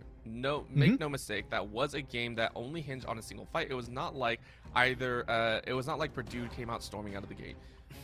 There's a question as to whether that will influence the draft a little bit, right? Your ban. It looks like Bethany Esports had taken it a little bit to heart, though, saying that Xin Zhao was definitely a problem, and I am kind of agreeing with it. Yeah, I don't think it's necessarily the biggest jungle. There are other jungle options out there, but the way that he could disengage was certainly an issue. And I think the other thing that Bethany perhaps maybe can afford to do is open up that AD champion pool in the mid lane, because like I said, we've seen ISO trend away from that towards scaling champions, towards AP champions who can make things happen here. And like, your backs are not exactly up against the wall right now. You can afford to let those ADs through and see what's the worst that can happen if we give that over the way of ISO. Well, you know what's not given over is either of the two junglers that played in the last game. Both teams have opted and said, we don't want to see either of the champions. And actually, that's the jungler, or not the jungler, mid. I keep mixing that up. My brain does not want to work. I know, the face was getting to me. The grades did not seem that potent, and yet they do give it some level of priority. On the flip side, once again, it is going to be that Sivir, so banning out as to how Purdue Northwest won their game. I love the Sivir ban, because that to me tells me that Purdue was successful with their Sivir pick. Like I said, I wasn't a huge fan of it necessarily. The spell shield Well, I wasn't a huge fan of it in draft. I should change that up because it did impress me in game. The opponent was very good with the spell shields. Yeah, he missed 1 or 2 expunges, but blocked critical things, including the showstopper, which came through from Hanjay, putting Hanjay in a very awkward position when he tried to go for that Sivir. So I respect the takeaway here, but I don't think it cramps Purdue style whatsoever. The Irelia ban, that's something we saw last game as well. And the thing that they have opened up is the J4, and Know You Stink has been... That's his most played champion in UAL as well. So they're more than happy to first pick the J4 for themselves. This will be a little bit of a fun time here as we get the finals coming through here. Really and Yumi, like you pointed out. Now we go into Purdue Northwest. We saw what the last one was. It was at Graves over for Bethany Esports Black. Let's see what Purdue Northwest do decide. 10 seconds left. Plenty of options left and available. Question is where the lane is, right? What lane do they want to choose for? And it was kind of the way at last time. Let's go ahead and pick it up. That will be Know You Stink taking the J4 as Shadow Ban against Swidler. Yeah, and again, his most played champion as well. It just makes sense. There's no reason why you'd leave it open. I'm not sure what you'd prio higher than this J4 right now. Maybe you think that the Thresh is worth taking. And for Swidler here, I mean, he has played the Zac before. And the problem with his particular champ pool is that it's been kind of eclectic. He has been favoring sort of engagers like the J4, like the Sejuani. There we go. The Sejuani to come through instead. So Zac fits in that vein. But the problem with Sejuani and Zac is that they're not quite as strong in the early skirmishes. So it feels like they've pinched Swidler a little bit for these engage. Now, they didn't ban the Zed. Surely they're not going to pick the Zed this early. I mean, they banned it against, I think it was Purdue Northwest, so I was like, yeah, that's a fun little hover. Now a swap through of the Rise and the Yone again, all these champions, they actually pick it up. So Bethany Esports saying, hey, look, we banned it away because we thought it was high priority. If you're not going to take it, we will. Yeah, the Zed, I don't think was a great blind, but I think the Yone is something that we've seen come through for Harry, or actually for Hanjay, I think, playing in the top lane a little bit more here. I do like the pickup here. I just don't know if it's safe to blind. And for the side of Purdue, they hover that Xayah again. I wouldn't be surprised if it is a pocket pick we might see later in the series. It does exactly everything the Aphelios is kind of going to do in terms of the scaling, but why not go with the Aphelios? It is up and available. And if you've picked that Aphelios, Braum is open. Thresh is open. All the supports you usually pair with it to get the opponent the sort of lanes he wants in the safety and team fights are all available right now. Yeah, it worked well how he played, and now we're going to put a Kennen blind pick into the top side. So keep in mind, 12 years of jungle was camped pretty hard. Let's be real. Let's be honest. It was a pretty hard camp top, but he still got the job done. So that is something that they'll have to keep eyes on. A little bit of a swap through depending on who they want to play top. We'll have to give them advantage again, or maybe 12 years of jungle will actually get to play the early game. Maybe, and you know what, 12 years of jungle, blind picked it last time, right? He's obviously saying that I don't really care whether I win or lose my lane. Winning is better, of course, but I'll always have impact. Bethany, on the other hand, after cycling through most of the cast of Arcane there, finally settled on to Jace instead. And Jace into Kennen is another very common counter pick we do see come through on that Kennen. But it's in lane. In the team fights, it's not going to stop the Kennen, and the Kennen has been a very strong flank tool. Maybe not the insta-burst kill everyone Maelstrom that we sometimes see, that we saw at Worlds, but still a very strong tool to come through. And Bethany now, Thresh ban coming through. I appreciate that. I respect that, but I'm actually a little bit surprised considering that Hollywood is really good at Thresh as well. And if you're going to be banning supports, I wouldn't be surprised to see Braum taken away from this Aphelios as well. Yeah, they're cycling through quite a few double support bans. Make it a triple if that Braum is locked in. Again, that Braum did so well. Udon Bidon played it too. Very good perfection, or very good quality. I wouldn't say perfection, of course. A little bit difficult to call any gameplay perfect, but I mean, it stopped so much damage and it did so well. So Bethany Esports, the Black, of course, rightfully give the respect ban over. Aphelios will have to run with a drastically different support. Yeah, Bard taken away from Hollywood. I think that's a good takeaway as well, considering that you're going for that big wombo combo. A single Tempered Fate can definitely stop that engage dead in its tracks. And for Bethany, what support do they want here? Leona would pair well with them and would also help to disengage. Not to mention, Udon Bidon's most plays right now are the Thresh the Brom and the Leona. Amumu, we've seen Hollywood's Amumu before. It is impressive. It will synergize with the rest of the team, but I feel like that's a pick that puts yourself in a much more dangerous position. No, they've defaulted back to the Lux, which worked for them. I honestly don't know if it's going to be good enough to stop the likes of a J4 Cannon and Gage to come through, and Lux is very, very vulnerable to damage. Yeah. I mean, we saw it take off last time. That was last Sure. time. That is not this time. It is a whole different story. And I feel like Purdue knows we're ready, right? An immediate pick of the Karma coming through here, which I see as a relatively nice response. It allows for the does a little bit of what Lux likes to do. Low great utility. Follow through in the mid lane is going to be that LeBlanc, and I keep forgetting that there could be that Blitzcrank cover had me going for a second until I realized there were other champions I already picked. I'm like, no way. Stop thinking right now. Come on, man. They need an AD carry here, Yeah. unless you're going to put Yone or Jace in the bot lane, which, I mean, I feel like it's not a great pick with the Lux. They're still hovering, you know, all the Arcane Champions. Caitlyn, okay, we get another Arcane Champion coming through.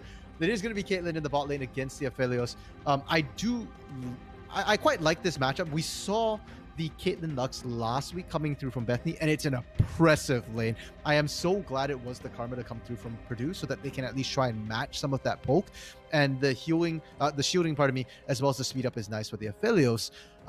So it's a fairly okay lane for Purdue, but still one where they're going to be struggling against the range of that Lux Caitlyn combo. Yeah, I am worried, but only time will tell. We'll kind of skip over that one for now because I want to move to the mid lane a little bit, right? I also want to touch on. I know we'll come back to the bottom lane, but that one's just like we've seen what the Caitlyn and Lux can do. We know exactly what might play out. I want to touch on this mid lane. Harry, this is a very aggressive champion, somewhat the same as last time. However, this one we've seen a Yone get pinched, and to have the one counter picked into it, I'm very curious as to how Bethany Esports will play that mid lane. Well, the moment Harry locked in that Yone that early, I didn't think that they were going to be trying to win the lane necessarily. What they're looking for with this Yone pickup is that Sejuani Yone combo. You get the glacial prison down onto multiple targets, and then you just swoop in, scoop everybody up with that Fate Sealed to set up for a combo. It's a lot of damage if you hit it right. If you can catch the Aphelios, it's not even about the LeBlanc, but if you can catch the Aphelios, you can potentially just win the fight outright here.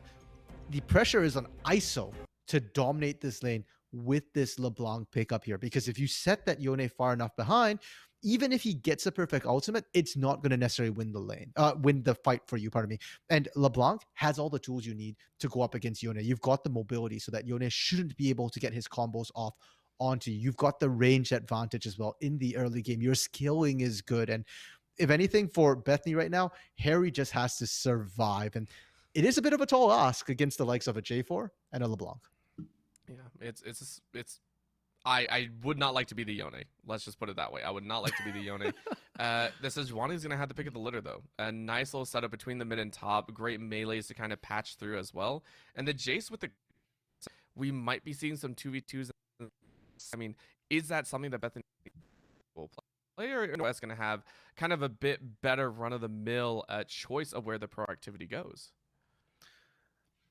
It's a choice between J4 and Sejuani, right? J4 is probably the better individual ganker, but as you rightly pointed out, Orbital, side lane setup here for the Sejuani, for Swidler, is very good. So I think it comes down more to the lanes a little bit and how they can set up the lanes. If Hanjay can find that early damage like he did last time onto 12 Years of Jungle, then I think Swidler's just going to dominate the top side along with Hanjay there. Get that J snowballing. Likewise for the bot lane, if Bodas and Hollywood take over like they did last week, then it's free setup for the side of Swidler. And not only will Swidler be able to find some assists on the side and get those lanes snowballing, but once the assists start going onto the jungler, then Swidler can start backing up Harry in the mid lane as well to make sure the Yone doesn't fall too far behind. Question marks, of course, going through, and no, you stink, pinging it away. Actually, that was, I believe, Hollywood saying, I am in the mid lane, don't worry.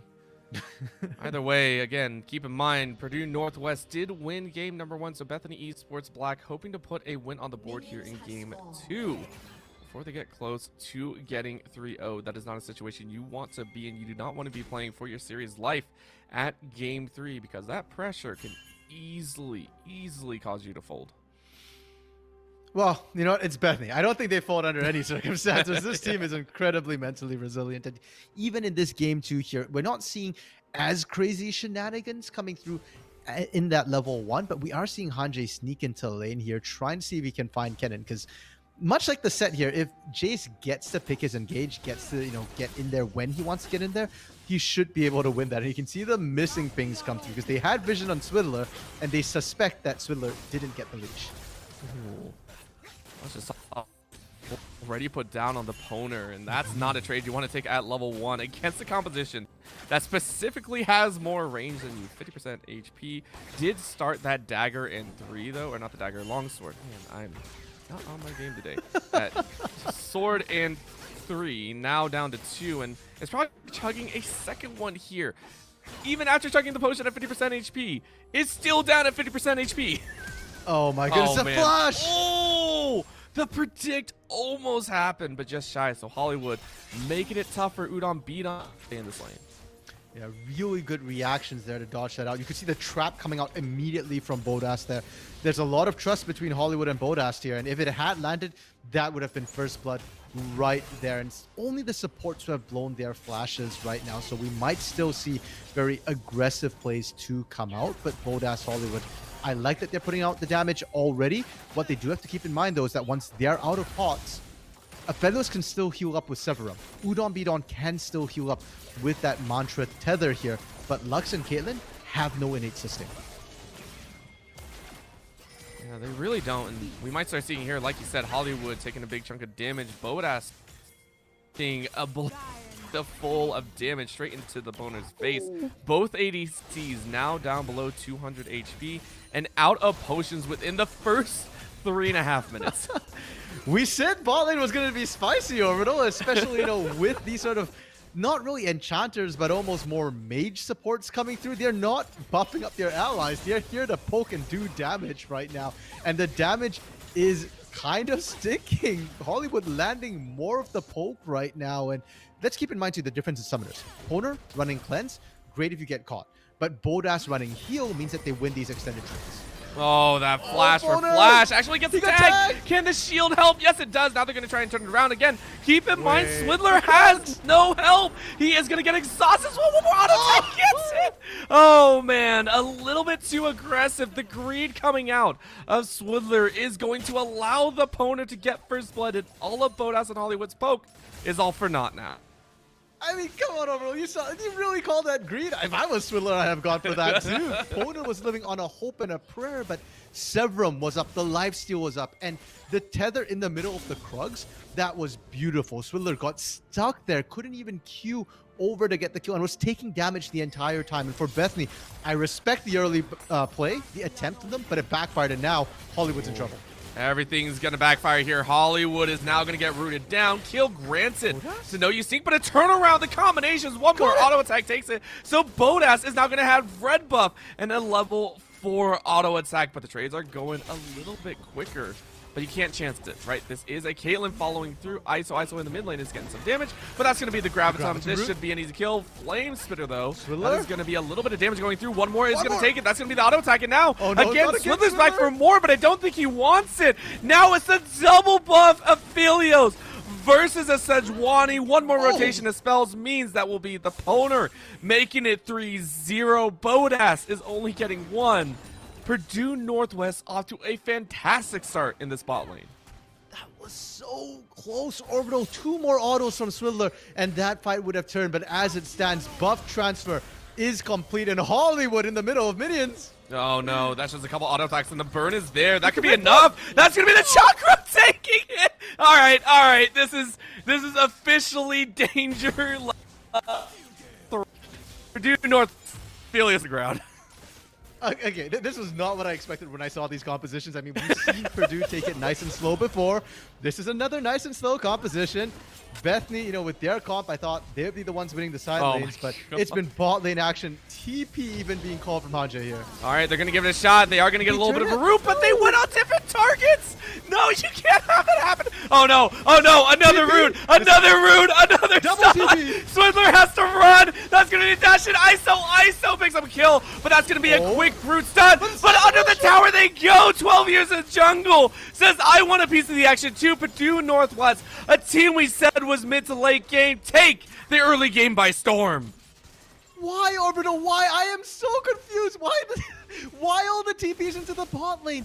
For Hanja, it was such a risky, long, extended fight, and there was no ultimate. There was no Glacial Prison coming through from Swiddler to try and lock them down. And for Purdue, did you need both teleports? Did you need to go in for ISO like that for the extra pick? Hollywood now taking the Blast Cone over the Gravitum lands. Oh, no. That's going to be the root, but the flying drag through the stun. Oh, man, it wasn't enough. It wasn't enough. The bind was not enough to stop the Flagon Dragon. Purdue Northwest have gotten 8 kills in 7 minutes. And out of those 8 kills, 7 of them had Poner participating. 5 kills onto this Aphelios. And yes, we talk about Aphelios being, a late game champion. He's strong in the early game with the right guns. We've seen some of that come through. Chakrams means he can win out a lot of those fights. Calibrum with the sniper being able to match the range of Caitlyn, of Lux, or not quite match, but get pretty darn close to. And Gravitum, the pick potential so far is absolutely massive. Now, with the boots completed as well, he gets to decide how and when he wants to engage. The most dangerous gun right now is Gravitum, because if it's up, he can set up plays for all the ganks from whichever lanes from the jungle, or he can just flat out run you down. A scary thought, and honestly, if we could take gold, because we're seeing a 2.2k lead for Purdue. I'm pretty sure a majority of that is in the bot lane. Yeah, it's straight up 1k is pretty much in the pocket of the opponent right now. That is devastating to think about. It is sitting, I think, sitting on 500, so still great purchase power from him so far. We are gonna have to keep track, see if he can keep expanding that lead, as he currently has a Vamp Scepter, 2 longswords, and a dagger with completed boots to try and put Bodas and Hollywood in their place. Yeah, and the other half of it's coming from Udon Bidon, right? So this bot lane's like 1,600 gold up right now. They've got all the pressure in the world, and I like what Bethany's doing. Your bot lane has been completely shafted. Don't look bot anymore. Look mid. Look top. Hanje is still doing perfectly fine, and if Swiddler can find a gank up there, maybe you can start playing through your top lane instead. Buy space for this Caitlyn Lux to try and scale back up, find more gold, become relevant. And it hurts to say that you have to wait for a Caitlyn to scale up when the champion has a horrible reputation of just not being able to scale very well. But what happens in the mid lane is the Cataclysm comes down for a little extra stopping power. And that will be Harry taking his first death of the game as a 2-on-1 fight goes away at Purdue Northwest. Yeah, and we've been so focused on Bethany's proactive moves. Oh, from behind! All right, that was clean. That was ridiculously clean from the Fog of War. I was the one who called for Swiddler to go top, and I didn't even see him wrap around behind the turret there. That was beautiful. Now, though, it's no use thinking has to be careful, because this is a 1v2 situation, and he knew it walking into this. Yeah, and it looks like he was able to get under tower, but it's going to get a not. Holly taking a lot of it, and well played there. A little bit of a rejuvenation thanks to the runes in hand. That'll be a quick kill play through the top lane. You called it, RMC. Why not play through that top lane? Can ISO find something? A dodge onto the root and a flash to follow. Means the second chain is going to find Swiddler. Can they get the distortion up? Nope. TP? Digital. And a little bit of a mirror image play. Follow through a double kill for ISO. But the dodge! As ISO is going to chance it back, in 12 years of jungle watches as ISO is able to pick up a triple. All of a sudden, both power players for Purdue Northwest are cataclysmically ahead.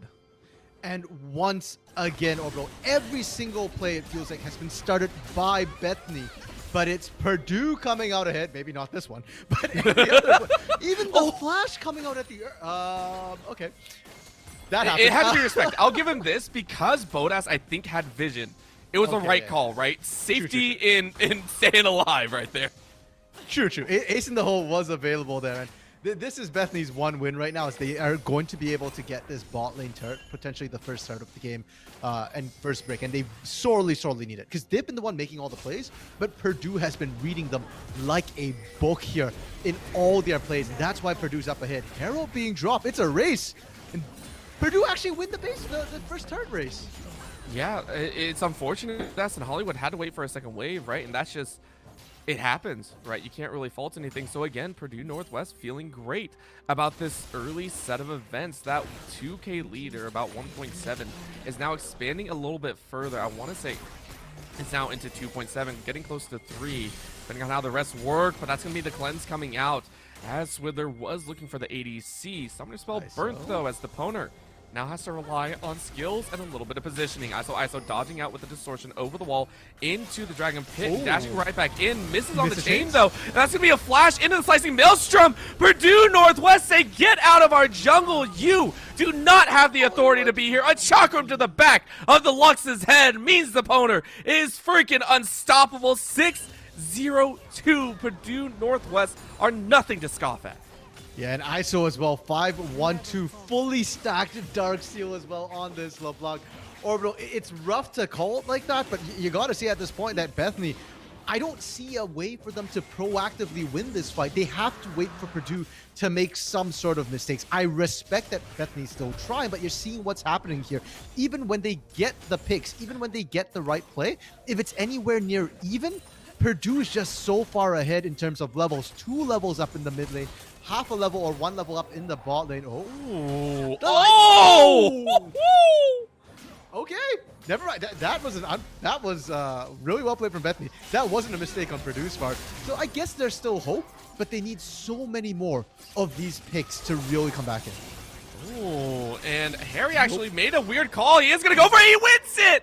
No! The big brain play to clear the minions with the Fate sealed, and then to catch the opponent on the side. A massive win for Harry, collecting that massive freaking bounty. My mind is blown right there. I did not think Harry was going to win that. I mean, look at his items as well. He was on a Vampiric Scepter, Duran Shield, Longsword, Tag, like just components, all components. Yeah. And he ran into Poner, who was so far ahead as well. They were the same level 8 for both of them there. And Poner lost that. I am shocked, and that is huge for Bethany. Not just for gold, but also as a morale boost. It shows that, hey, Harry, Bodas, these guys can still do damage. We just need to make sure that we aren't running it down in our lanes. You know, we're not pulling triggers on bad fights here. And maybe we can still come back. This is there, but Belgier's jungle is ready to watch. As some of these slicing Maelstrom being used, but a nice bind of the wall means actually no, you stink is not allowed to follow through on that fight. Glacial Prison is going to go a little bit wider, a little bit short, I should say. Now in the jungle, though, it's going to be a fight of the supports. Another key to the face of Hollywood means that's going to hurt. And a couple more tags means no, you stink has to flash away, but the Ignite walked into range of the Ignite and the shield. But they're getting poked on the other side. Are you kidding me? He survived. No, you stink survived in that entire engage. It is allowed to walk away with 1 kill to boot. Bethany Esports Black applied so much pressure top and only get the tower.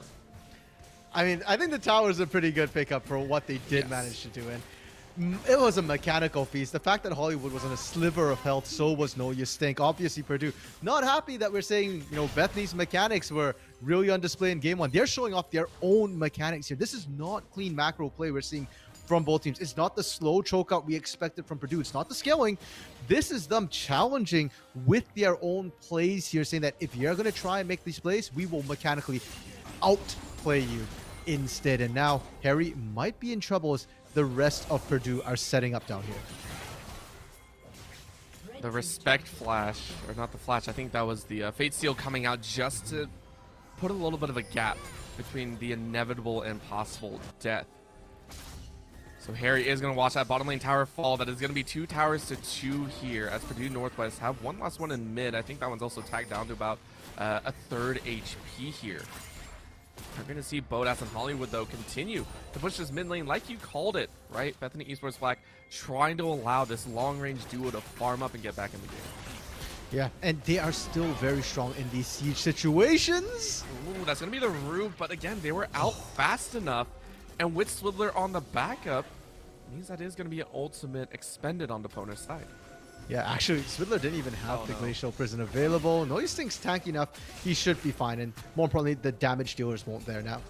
The side lanes. Let's talk about turrets a little bit, Orbital, right now. Because Mid lane turrets, both outers are still standing, but outers on the side lanes are down. So it's a very extended long lane. And for all that we've seen Purdue finding kills, they're actually not comfortable in these long lanes. 12 Years of Jungle has to be careful, is actually down to Hanjay, losing that matchup. And ISO might be winning-ish for now, but once the Immortal Shield Bow gets picked up by Harry here, the sustainability of this Yone is good in these long lanes with a little bit of poke going back and forth. He can sustain back up. ISO can't. So now Purdue have to figure out how they want to play this. The laning phase no longer favors them. They want to be forcing objectives. They want to open up the map even more and try and force Bethany to rotate into them. Well, Bethany actually going to rotate on the red as that's an immediate slam of the hammer. 12 Years of Jungle getting picked on a little bit in that top lane. Hanjay allowed to pick up a second. We are going to see a little bit of a speed up towards that mid lane as Bodas is going to eat a tag of the red buff. So it looks like Purdue Northwest are going to fight in that mid lane. Meanwhile, ISO is going to fight on the bot side as Harry is starting to get a bit more damage heavy. 3 towers to 2 for Purdue Northwest, just in time for their potential third Drake. Yeah, but look at what Bethany is finding on the other side. Yes, Purdue takes outer mid. Bethany takes inner top, gets Hanjay further ahead. They're going to get Herald as well. So this is a very even trade. And when I look at this bot side, Immortal Shield Bows through, ISO's not winning it anymore. Bethany are actually in a pretty decent position for themselves here if we factor out the Infernal Soul Point. Yeah, it's them battling against the world and then even the world kind of turning on them, right? This is giving Purdue Northwest even more opportunities to kind of pressure in.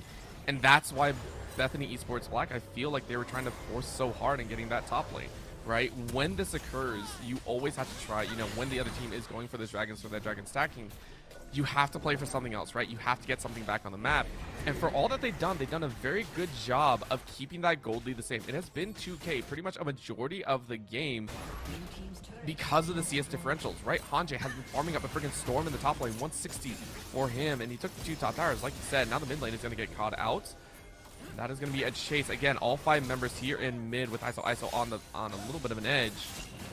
This could be very, very dangerous depending on how they want to play. Flash in and a little bit of a dissection as the flashes out mean Bethany Esports Black are going to try and go for it. They seal though. They find so many. Are traded 1-for-1, but the damage is done. Look at the explosion of damage. Bethany Esports Black shred through Purdue Northwest like they are hot butter. ISO, the only one left alive, and just like that, Bethany Esports claim it back, and then all of a sudden ISO said, thank you very much, I'll at least take one more, might be able to dash out, flashes over the wall, is going to keep the stacks alive, but my gosh, did Bethany Esports Black shut that down right quick.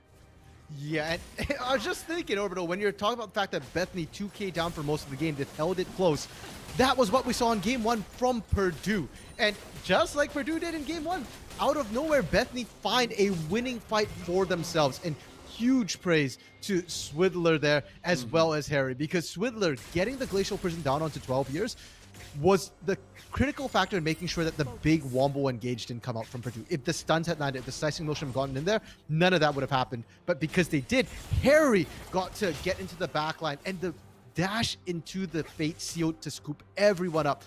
That was beautiful. Chef's kiss. Harry, that one play has redeemed all his mistakes this game. This Yone might be 1-4-3, but he's already online. I mean, I think he's redeemed himself quite a few times, right? That one, the big one, right? But that bottom lane fight to shut down the opponent, right? Showing off that he was still a scary threat. It's ridiculous. It goes right back to your main point. Like, everything I feel circles back to your main point. That no matter what, Bethany Esports Black will find that clutch play. They will find their opportunity. I swear, I was talking about chapters in the book constantly changing. This is the underlying theme. It never changes. They know how to make it work in the most unlikely of scenarios. True. And it speaks to the mental resilience, because we know that they're gold's dead even. Or actually, Bethany have found their first lead of this game. But they don't know that here in 12 Years of Jungle. Okay, no, he's fine for now. Bethany doesn't know this. When you look at their position, they're down 7 kills. They're down 3 dragons as well. Engage the back line. And Glacial Prism was used as well, meaning that this is Wani. It's just a glorified tanker. It's an HP soaker, and the HP is gone. That is going to be the second kill that they need. As Purdue Northwest say, hey, look, you won one fight, but you haven't won the war. Be ready for more to come. That's going to be in a power shock blast coming through. A nice ace in the hole, taking 12 years of jungle down to about 50%. And ISO is going to be running interference. And ISO is still a threat. We saw what ISO did to Oh. Hollywood. Bye-bye, Vodas. Oh. We were looking for the wombo. It ain't a pretty wombo, but it's a wombo nonetheless. That's going to be a couple quick kills coming through as Udon Beaton is going to go ahead, soak up just enough to ensure the Baron doesn't reset, and that should be Purdue Northwest. Keeping Baron alive on 4. Actually make it 5 as ISO is just off on the minimap in the mid lane clearing away. Purdue Northwest strike fast and strike hot to put themselves in a fantastic spot. Orbital, when will us casters learn that anytime you monologue a team, they're about to throw? Yeah. I was just singing Bethany's praises about their mental and all that, and then that happens. They get caught out, and that one, the funny thing was they actually had vision of Purdue. They knew ISO was coming through from that mid lane there, and unfortunately Hollywood just not respecting the damage after he got popped the first time, gets popped the second time the exact same way, and that now has them facing a burned up team with Inferno Soul on the table in 30 seconds here. Purdue has teleport available on ISO and 12 years of jungle, so they can look to pressure multiple lanes and then TP down for a dragon fight if it comes down to it here. And Bethany, what sort of desperation play can you make at this point here? You're looking for a pick, but you've lost all control of your jungle. And right now, that jungle is the most important thing that you shouldn't have lost. Dragon is coming up in 10 seconds. And I want to point out, I think Hanja, a single Calibrum shot and then a spell reel from the Poner. And that took him down to half health, so they couldn't do anything. And the easiest soul I think I've ever seen has just been taken by Purdue Northwest on possibly the most dangerous dragon in the game. Yeah, that additional bit of burst will really help the siege. Well, will help with the team fight as well, for that matter here. 12 years of jungle. The damage last game wasn't present, but it's coming through now. Yeah, this is a base race against a Baron up team. Baron is still running for a minute 20 here. They're going for it. They are actually going for this. Bethany Esports had called the fact that they aren't really going to have a second chance at getting this inhibitor. They are going to take the inhibitor. It looks like they're going to back off. They're not going to chase any further. But it might be a little bit too late, depending if 12 years of jungle can actually hold this off. He is going to force them off. He stopped 3 of the recalls. He's stopping the jungler, which is the most important. He's actually going to kill. He's going to kill this Sejuani. The others are going to get back in time. But it gets... Purdue Northwest, I've found their opening. That's going to be an exhausted fate sealed, and it doesn't matter. Purdue Northwest are granted an opening in game 2, this time in a much cleaner fashion. Health bars are bleeding, though, on Purdue Northwest sides, and I'm not sure if they can get it. Chain doesn't land to take it out, but enough is said. That's going to be Harry trying his best, but it's not enough. But Purdue Northwest, 24 minutes flat, take a game number 2. The endings for these games, Orbital, are so explosive right now. But at the same time, as much as we were shocked that Bethany tried to go for that base race, while you were finishing off that game, I was thinking in my head, I can kind of see what they were going for. Because they got the inhib. You go back to base and you fend off the rest of the fight. And you trade inhib for inhib. So despite the fact that Purdue has Baron, it shouldn't benefit them too much and should be an equal trade. The problem is that only works when you're even or slightly ahead. They were behind, and it showed. Not to mention, you lost Inferno Soul. Inferno Soul is probably worth more than 1,000 gold on each of those players individually, and it showed in that fight. You saw the way 12 Years of Jungle just ripped through Swidler, and that is an AP burst champion into a tank. And that was just bacon right away. That's a 4v5 defense in your base against a team that's already ahead. Just doesn't work. And now, Orbital, we're at series point. It is 2-0 up for Purdue here. They've shown us they can scale and play it slow. They've shown us they can win an early game. And now it's up to Bethany to show that they can stave off a defeat. I mean, is this going to be Purdue Northwest being known as the slayer of first seeds? Or is Bethany Esports Black going to come back? Like, this is what's going to happen here. A 2-0 against Return to the Middle Six, a 3-0, a potential 3-0 to come out. Purdue Northwest would absolutely have a phenomenal rap to go back to if they are able to complete this. But only time will tell. Only time will tell. This is the fantastic thing about Best of Fives. It's not over until it's over, so please don't go anywhere. We'll be right back with Game 3 in this great semifinal series.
We are back here with game number 3, and it's crazy to think about. I have to say this, it's crazy to think about. We are only about 2 to 2.5 hours in, or even less than that. And yet we are already so close to closing out the series as Purdue Northwest, a second seed team, has started to look dominant here in this series. 2-0 currently. Game 2, a phenomenal ending by Purdue with, Bethany Esports going for a Bethany Esports play, and it just didn't work. I mean, I love the resilience, but something has to change up, it feels like. Yeah, and you know what? Like Purdue's playing really well, but I still respect Bethany's attempts to make plays, and to me, it shows strong mental. So going to game 3, I'm not too worried about their mental yet. I'm just more worried about their game plan because we said they've played sloppy, and they've gone this far. But this series is not allowing them to play sloppy. Purdue is just too good at closing out games, and for Purdue here, Orbo, you say that Purdue's a second seed, but their regular season record is actually better than Bethany's. Bethany is 4-1 series score, 9-5 game score.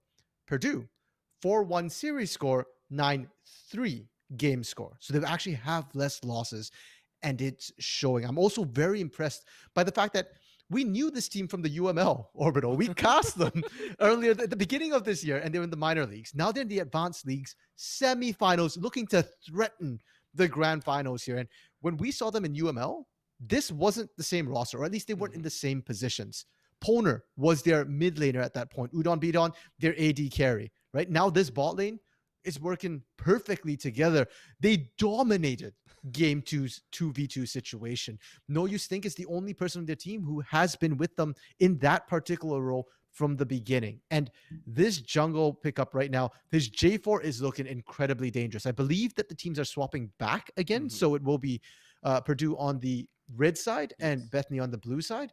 And I think that J4 either needs to go back onto the ban list, or it needs to be picked up by the side of Bethany here.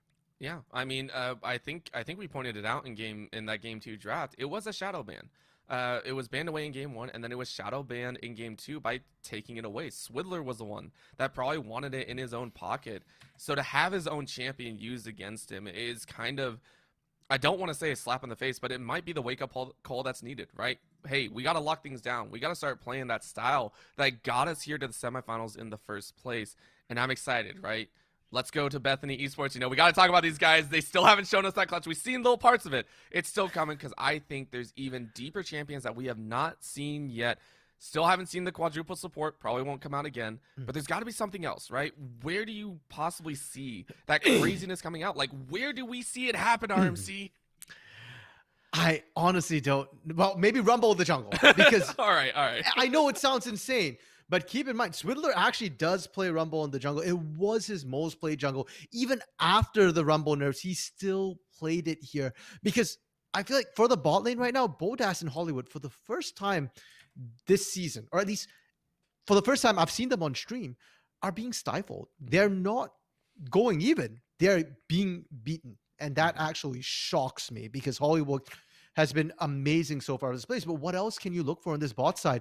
Mid, top, it has to be from the top side of the map. And Hanjae has been winning all the top lane matchups. Even last game with the Jace, that was a hard counter pick, and he won the lane with it. So it has to be jungle mid right now.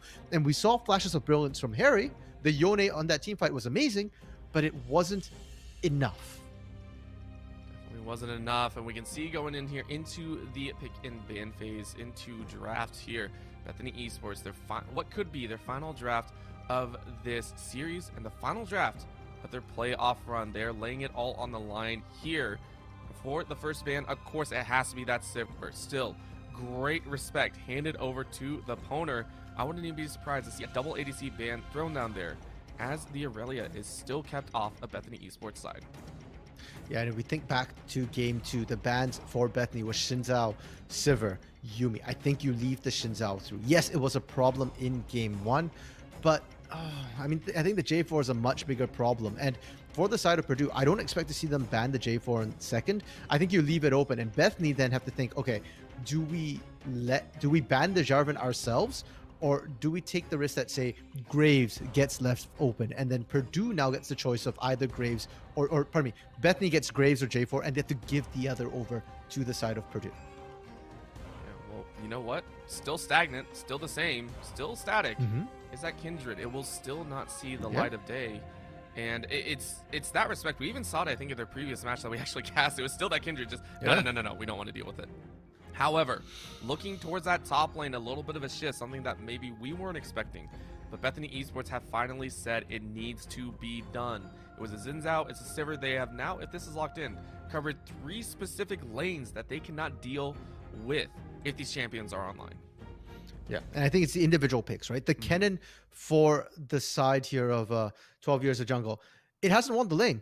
It hasn't needed to. Just the threat of the Saxing Maelstrom has been so strong. The engages coming through from the Kennen, even if they're not perfect, work. And Purdue here, they do go ahead and ban the J4 as they did in game 1 on red side. They simply cannot risk letting it through, but that has opened up the graves once again for Harry. And we were just talking about the fact that we need to see Harry and Swiddler really be the focal points to come through for the side of Bethany. And that graves is a good starting point for Harry. Yeah, it is. And I think they're going to try it again. Again, game number 1 did not have an amazing time. Let's be honest, let's be real here. It did its job to an extent, right? I want to see it pop off. I want to see it pop off. I want to see it be that big carry that we've seen before. And this might be the chance. I'm not sure how much I like this if the Kiana is locked in. I think it was banned in game 2. They're fading.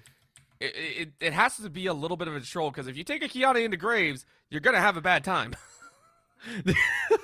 The funny thing is with their cycle so far is that they've been trolling us with the hovers. So I don't want to address the hovers just yet. There you go. It is going to be the Viego picked up here. And that's interesting because in game 1, the Viego went over to Bethany, and we're talking about the reset strategy, get everybody low and then get Viego rolling. Didn't come through for Bethany, and I'm curious to see Purdue opt to do a similar thing there in terms of setting up a composition to go through. Now, a lot of arcane hovers, Blitzcrank is not one of them. So, okay, I was wondering if they're actually going to lock in the Blitzcrank right there. Yeah, this is and this is going back again. This goes back pretty much to the start as well. The characters, the stylistic choices of each of these teams are showing now. Purdue Northwest, they are pretty steady. The Viego, not so much in the meta. Misfortune, very meta. This is going to hopefully allow the opponent in that bot lane to continue dominating whatever Bodas has to throw at them. Okay. Let's go. Let's go. I dislike you, RMC, sometimes, because I swear you're a prophet in both a good and bad way. The Rumble locked in here.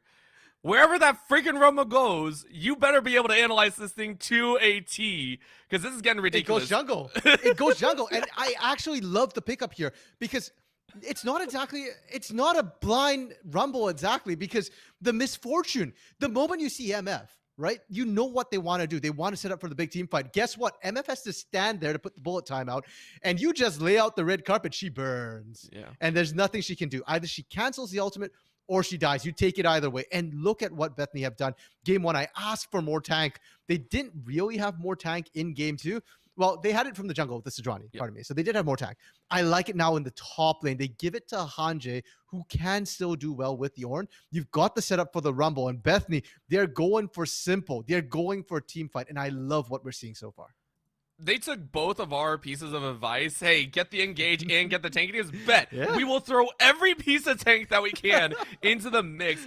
And Purdue also say, look, you're going to do that? Fine. We'll take the Braum. It's known to be an annoyance to Ornns all around the world. The Ornn Horn, it can be blocked on the second charge or first, whichever you choose. But immediately, the support bands coming out. Again, Purdue Northwest giving so much respect down into this bot lane as well. Hollywood, the Lux, and the Lulu, both champions that can enable Bodas, as well as anyone really, to take over. And then the Resurrector and back. Of course, I like this ban pool so far from both these squads. The Camille and the Blanc, not allowed for Purdue. And you know what? If they're banning these enchanters here, maybe Hollywood, you don't play for the lane. You don't go for something like the Lux. Amumu's on the table. So is Leona.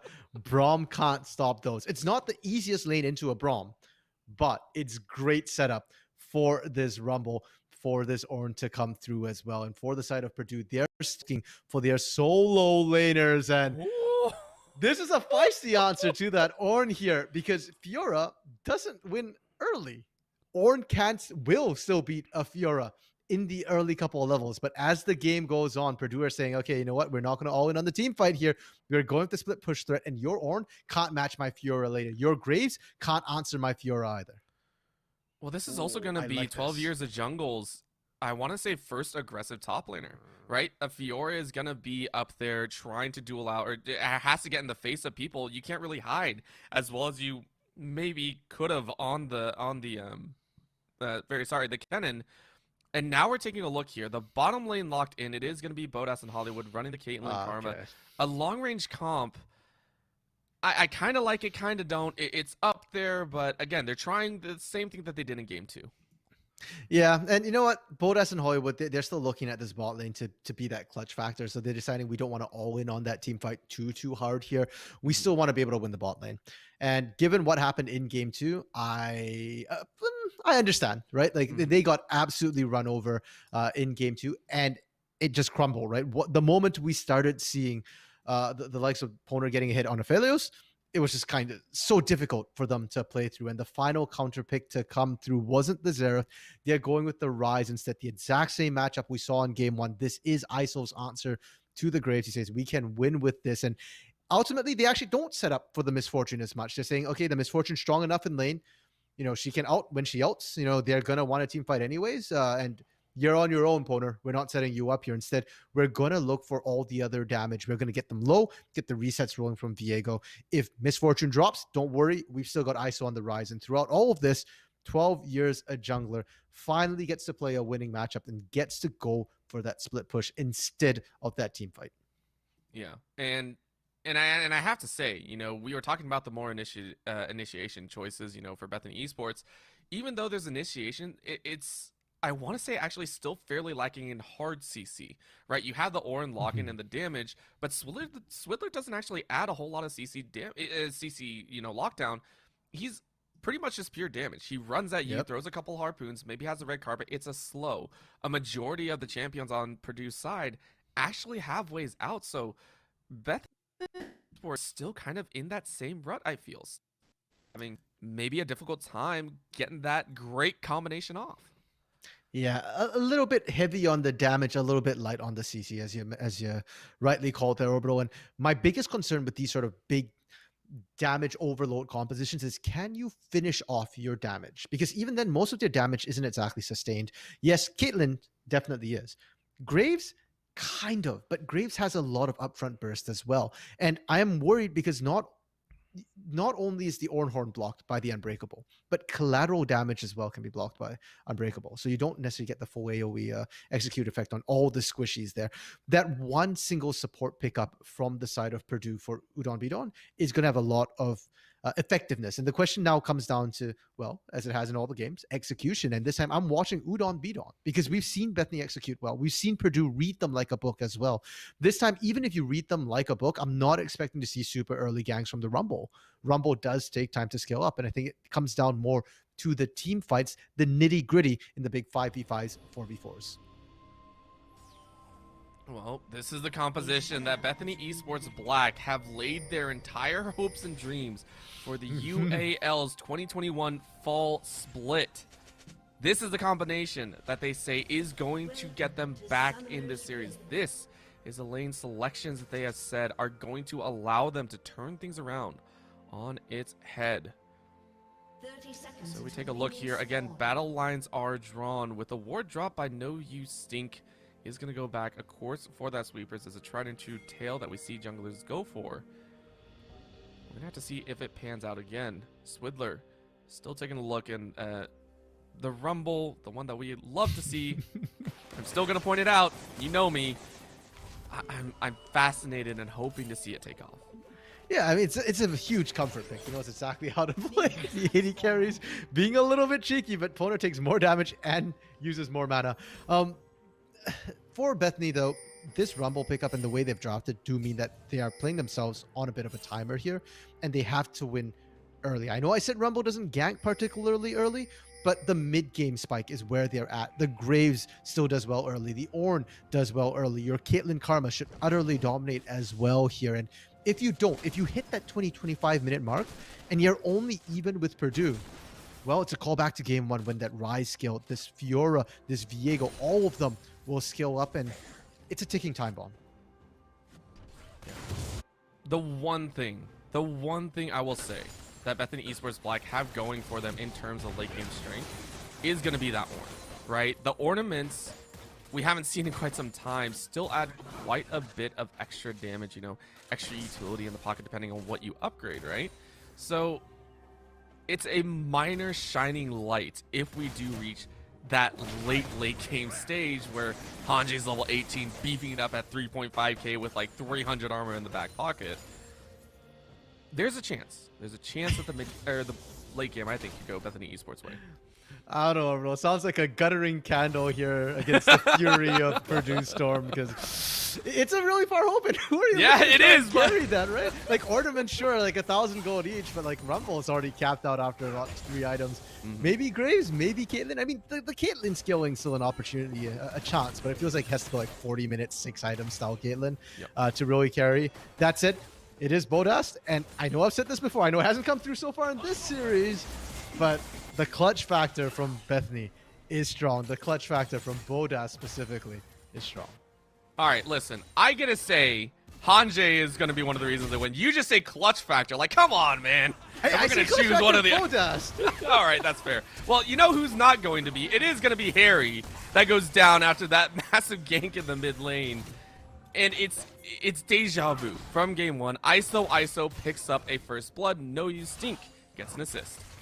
And I love that for No Use Think. It's so just on the way, like, hey, I need to pick up Scuttle. Scuttle's kind of near mid. Let me just poke my head mid. And Harry was not expecting it. Blue flash, had to blow teleport as well. Now, that is not answerable by Swidler here, because Poner and Udon Bidon are under turret. The wave's pushing into them, so they get to farm from relative safety. Farming safely is definitely going to be the name of the game, because remember, in game 2, the whole reason that the Caitlyn and the oh man, my brain is escaping me. Anyway, the Caitlyn just fell behind quite a bit in that game was because it was very aggressive in the backline of the jungle. So this time it's just quiet, just peaceful farming by a Caitlyn and hoping to keep that CS up. Yeah, definitely. Poner taking a lot of damage. Harry going with a bit of a cheater recall in the mid lane as well here. And ISO, interestingly enough, not opting to hard shove that lane, wants to keep it in a gankable state. And Harry, with his early back here, I wonder if he's got enough long swords there. He's going the old Rengar build, but you know what? He doesn't have flash, and this is gonna hurt. Yeah. No TP this time. Raining on his parade, Harry goes down a second time after his cheater recall. Cheaters never prosper. Harry definitely punished for that one there. It did waste quite a bit of No Use Stink's time here. He did stick around mid for quite a while, but ultimately did get the kill. Worth it. Top side, 12 Years of Jungle doing really well so far in terms of trading and just farming up here. We talk about the fact that Ornn wins the early lane, but if Fiora is even or relatively close, that is a win in Fiora's book here. Even better if she can hold Hanji to this top side and not let him affect the jungle. Main point to also keep in mind, this is 12 Years of Jungle right now farming without having recalled yet, right? This is Hanji going back. He did have a cloth armor, I think, in the top. Now it's completed that Bramble Vest and a third piece of cloth armor. Yeah, we understand what he's going for. We get that fact. The thing is, I want to see what 12 Years of Jungle can do with those components in hand. I want to see those components really come online, and I want to see what he can do, right? He has been instrumental in keeping the top lane steady. I want to see him take off. I want to see 12 Years of Jungle absolutely pop off with this top lane Fiora pick. I'm just watching ISO pop off right now mid lane. After 2 quick ganks here, he's dominating this. Now, for 12 Years of Jungle, Sheen early pickup to come through. I'm curious to see if we see Divine Sunder instead of Trinity Force, maybe for this Fiora, just because you're going to be dealing with such a tanky target. But unfortunately for 12 Years of Jungle, you're not going to see him take off anytime soon, at least not in the 1v1 here. Your job is just to farm and farm. And ideally, you don't want to interact with this Ornn, who already has a Bramble Vest and cloth armor. You're not going to do much against this absolute unit. ISO wants so bad to tower dive this. I can like feel the itchiness out of his rise, and it's so real. But he's keeping himself in check so well because No Use Stink's coming around and Pink Ward dropped, and That's gonna be Swidler. It's gonna be a close fight, but Realm with Warp? that teleport, Udon Beatom's coming in to help out, and that's gonna be the chase again. There's nothing in hand, and that's no use. Stink grabbing a kill with the help of Udon Beaton in Purdue Northwest. I mean, they're coming out pretty well in the early game. Yeah, and overall, you said that they were looking for the dive. No kid, they called the support up as well, leaving Poner in a very rough 1v2. Poner is the one lane that's really starting to fall behind here. And it was somewhat expected. I mean, you expected the Ornn, the Caitlyn, the Karma to win the side lanes for Bethany. So I like that Purdue's making the decision that, hey, we got to sack a lane. Let's sack Poner because he's not going to be the main carry this game. He's not our scaling option. That's ISO. That's 12 years of jungler. And Poner, you just need to show up to fights and press R. That's going to help even more now considering you picked up a Mountain Drake. It's not amazing, right? But getting any sort of armor or magic as this will allow the bullet time to maybe last a little bit longer, right? Coming up afterwards is now going to be a fight. A flash out by Hollywood as Swidler is going to lay down the red carpet. A nice flash out. So an exchange of blows as the bot lane sees a little bit of action favoring Bethany Esports Black. Yeah, insta flash away there, and that's going to leave this bot lane flashless. And once again, Poner running the cleanse, not the heal here. So the lane only gets rougher. And if anything, if the poke continues to land, Rumble's... Oh, full time. Yeah, and oh! We were looking at the bullet time, and Bodash just says, yeah, that's not as tanky a problem as you thought. I mean, I honestly was kind of puzzled about the bullet time wave clear to come through. I was just thinking that they're diveable by Swidler there, and they need a hold for that, but instead they end up taking a whole bunch of damage. No use think come in to try and help out.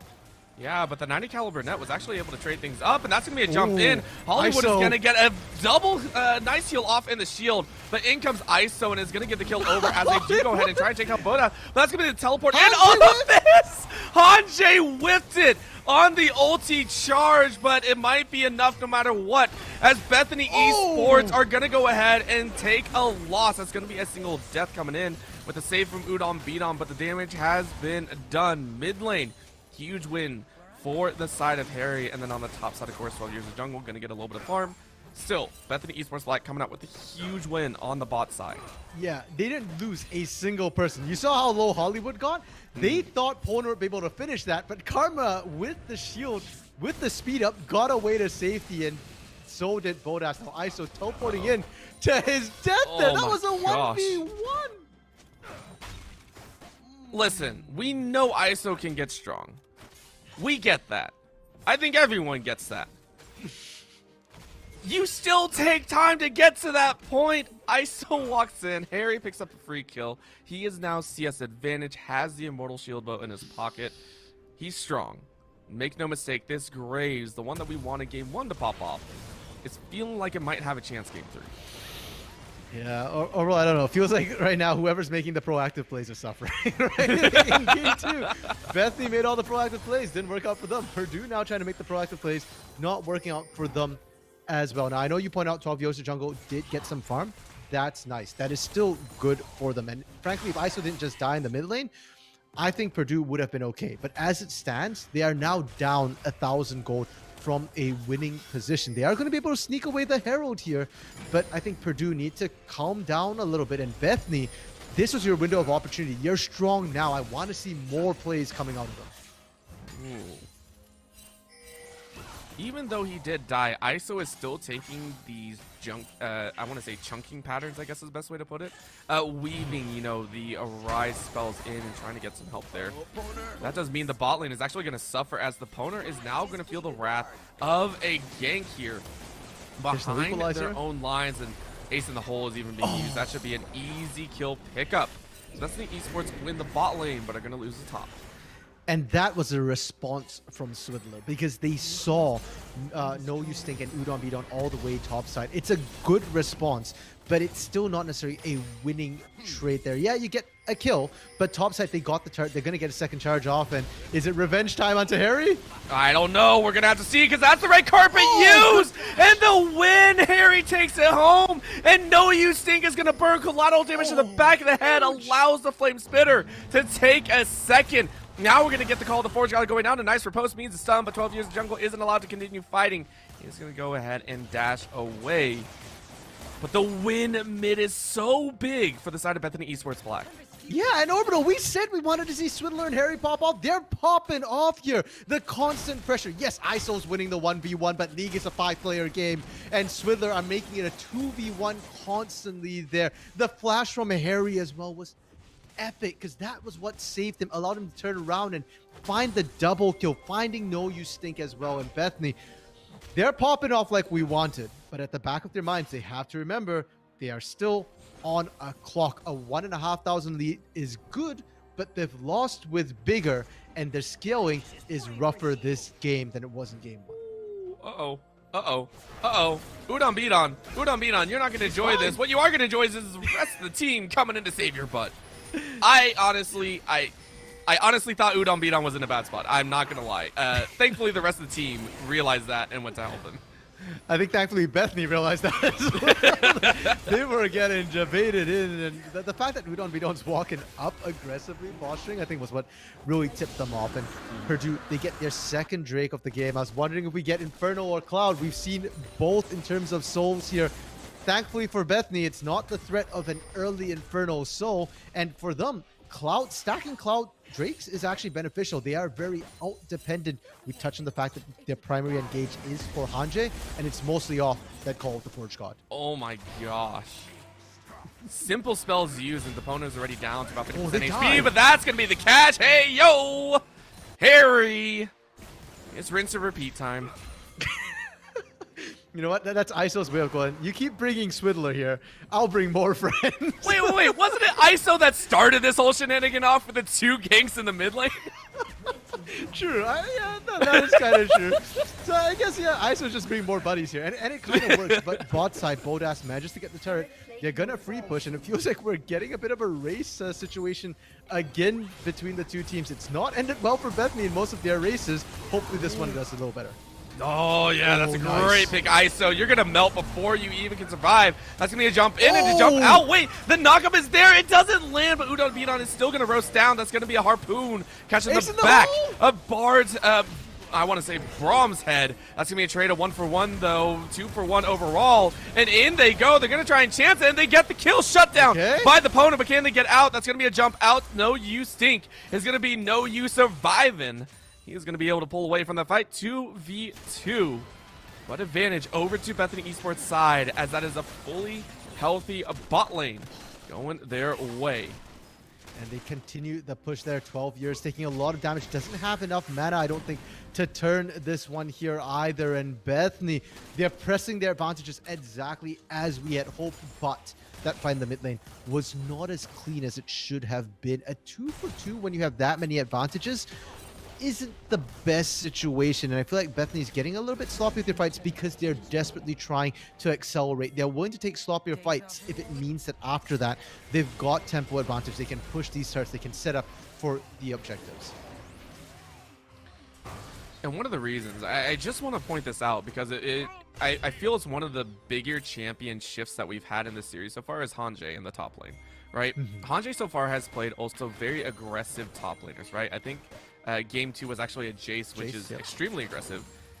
In this one, he went for the Ornn. It's a lot more back end safe. It's a little bit different, and it feels like he's not as comfortable on it with a kit that is specifically meant to be the most engaging part of the composition, right? Call of the Forge God is necessary for this team's survival, yet both of the ultimates so far have been, I want to say, mediocre at best. Yeah, you know, I think that's a fair statement to make, Orbital. It hasn't looked amazing. And yeah, Hanjay hasn't been playing too many tanks for the team. But the other thing to keep in mind is that he has to play around Udon Bidon, right? The Unbreakable is what's really messing him up right now. You can see that the first one, he whiffed it because he was trying to position a little bit better. And the second one, he had to wait to make sure that the Unbreakable was down before he could get the second knock through coming. And I think for Hanjay right now, I'm not going to put it completely on him. I'm going to put it partially on Udon Bidon's really good positioning. But it's up to Hanjay to find a better angle to come in. If you can't force it through the front, go for that flank. Maybe find a way to force Udon Bidon out of position, or maybe just kill Udon Bidon right out the front gates. We've not seen that happen so far, but I think the damage from Swindler, from Harry, is actually enough to burst down the Braum, who doesn't have that many tacky items yet. Yeah, it's it's a new perspective on the whole situation going on, right? It's an intricate battle as, especially in this game 3, the compositions have shifted to a pretty good extent here. With the battle control over this top side of the... What? That was a misclick. It had to be. Equalizer that going was- down for nothing? Yeah, that was, he pressed R when he wanted to press 4. I think that's what happened, and that's going to mean they're going to try and get the fight Okay. off, but they're going to go ahead and go in. That's going to be a great ISO's on riposte, here. but again, 12 years of jungle is going to burn down. That's going to be the Call of Forge God used to knock up and stop the bullet time. But for all that was a 4v5, and a majority of Purdue Northwest are going to be able to survive a flash in. Collateral damage? As even Harry wants a chance, and he's not going to get it. So that is going to be Rift Herald taken, but at what loss? They are going to try and keep pushing. And remember, ISO is on the bot side, farming it up. 12 years under the turret. Uh-oh. Yeah, that's going to be a huge chunk, but Oh. look at that wall placement. Can he get it? No, he can't! Harry, with the back against the wall, which at this point is the right call to make, is going to win that 1v1. Yeah, normally when we talk about somebody's back up against the wall and they're in a desperate situation, no, Harry was in a perfectly fine situation there. And yeah, Bethany, yes, they misplaced the equalizer, and that might yet come back to bite them, but at least in the short term here, they still find the turret, they still find the Herald, and they're going to be able to find themselves their first Drake of the game as well. And with the short cooldown, it's back up. So Bethany, okay with that. The only thing they lose out on is maybe the potential for a kill or two. RMC, this game, it is 9-6. 15 kills so far at 18 minutes. This is actually, I think, one of the less action-packed games we've had. And yet it still feels pretty action-packed, right? This has been what feels like constant battles over position, constant aggression from both sides. We see the ace in the hold used pretty liberally as well from Bodas, just trying to find a chance to fight it back. Notably, though, ISO having a bit of trouble here after getting those first 2 kills, right? Was 2-0-0, is now 2-3-4. Still even in farm as well against Harry. Yeah, and rather than saying it's a slower paced game here, bro, I think it's more to do with how the game's playing out. It's not individual skirmishes that we were seeing in game 1, game 2. It's not turret dives, forced and gone wrong. It's a lot more grouping up and team fighting, and it's because of the way the comps have played out. Bethany have themselves a team fight composition, which we said does fall off, so they're making use of it right now, but they have to group up as 4 or as 5 to really make this happen. And for the side of Purdue, they're not receiving these fights as well because their composition isn't made to truly team fight. They had the Misfortune Braum, and that's about it. Viego doesn't really necessarily want a team fight. He prefers skirmishes. Rise needs time to scale, and Purdue, they're okay with this. They're sacking some of the pressure. They're sacking some of the turrets, but the gold difference right now is within 2,000 gold. They're looking to get further and further into the game. ISO waiting on that Ceres Embrace. 12 years of jungler here. Still looking to pick up maybe the Titanic Hydra for better split push potential. They're waiting on their power spikes before they make the army. And once again, the opponent is forced into using that bullet time just to kind of clear the wave, and with the Rift Herald dropped on top, he's going to knock it away. Takes 3/4 of the tower's HP and is going to walk away. You were pointing out items before, right? ISO at this point did have, and he now has completed 2. Take a look at Harry and Bodas. Both of them have gone ahead and completed the Lord Dom's Regard. So really saying the Braum isn't going to be allowed to survive. Saying that Viego is going to get chunked out very, very quickly. And this assault on the mid lane is going to net a very easy 4th tower for Bethany Esports. Yeah, and I love that Bethany is trying to force this right now because 12 years of jungler is split pushing on that bot side here. If you're not making pressure, if you're not getting objectives of your own, then Bethany is falling behind. Now, Lord Doms, I think, as a second item for a lot of AD carries right now, is just mathematically good. Because of base armor here, it actually beats out a lot of the lethality items, including Collector. The reason why we see Collector more often is just because the build path is better. But for Bethany, when you're this far ahead, it's not just Braum who has to worry. ISO, no use staying 12 years of jungle. Everybody has to be careful of that armor penetration and the burst damage that will come through in these fights. That's what they're going to be worried about, and so as such, we should see a little bit of stalling out even more, right? It's been fairly quiet for the last, I want to say, minute and a half as both teams have kind of taken a breather, right? Rounds 1, 2, and 3 ran without a break. Round 4 now, everyone's like, okay, maybe this is the one that we kind of settle down and take stock of what's going on so far. Dragon coming up in a minute and a half with the count actually going Purdue Northwest favor with 2. 3-man rotate top is going to search out ISO, who is actually going to have to run because, again, the Karma and the Caitlyn are chasing. It's going to be a bit scary. He is going to pull the Realm Warp and is possibly going to get rooted. No. The Realm Warp called out early, so ISO understanding the parameters of what can happen. Yeah, and you can see ISO there was kind of baiting a little bit. No Use Think was in rotation. Udon Beaton was coming as well. And he was waiting to see the numbers. If the numbers were 2 or less, they could just turn it on them. But they saw in rotation that Swidler was coming up as well. Harry was there as well. And they decided, no, we just back off for now. And I'm sorry to disappoint you, Orbital, but I don't necessarily think we're going to see big fights coming up at the Dragon just yet for Purdue. I think they're more than happy to continue this slow scaling game. And they already picked up 2 early Dragons. They can afford to give the Knicks 1 or 2 over to Bethany. If anything, for Bethany to force the fight, they might have to go threaten Baron, because that is the one objective Purdue cannot afford to give up. And if you're going to turrets, they've already shown that they're willing to burn bullet time to wave clear. And maybe you get the top inner turret. That one's kind of low. But bot inner turret, that's a very difficult one to take when it's this healthy and you don't quite have the damage or the ability to dive under the turret and force a 5v4. Pure analysis coming out, possibly predicting what's going to happen next, because as you called it, Bethany Esports Black go ahead and collect a free Dragon. They will probably pay with the top lane tower. There it is. So earlier, Bethany Esports, we were seeing them in the lead for quite a bit, and now it is even in gold. 500 difference between the two teams. 5 towers to 4 in favor of Purdue. And this TP time, collapse. ISO and Hollywood are now going to face the Wrath, and a nice chunk out. Means the rest of the team is here. Flash in. The Q doesn't land, and ISO is going to fall to the collateral damage. Harry from downtown gets a bit of revenge, as that's the 4th for the Graves.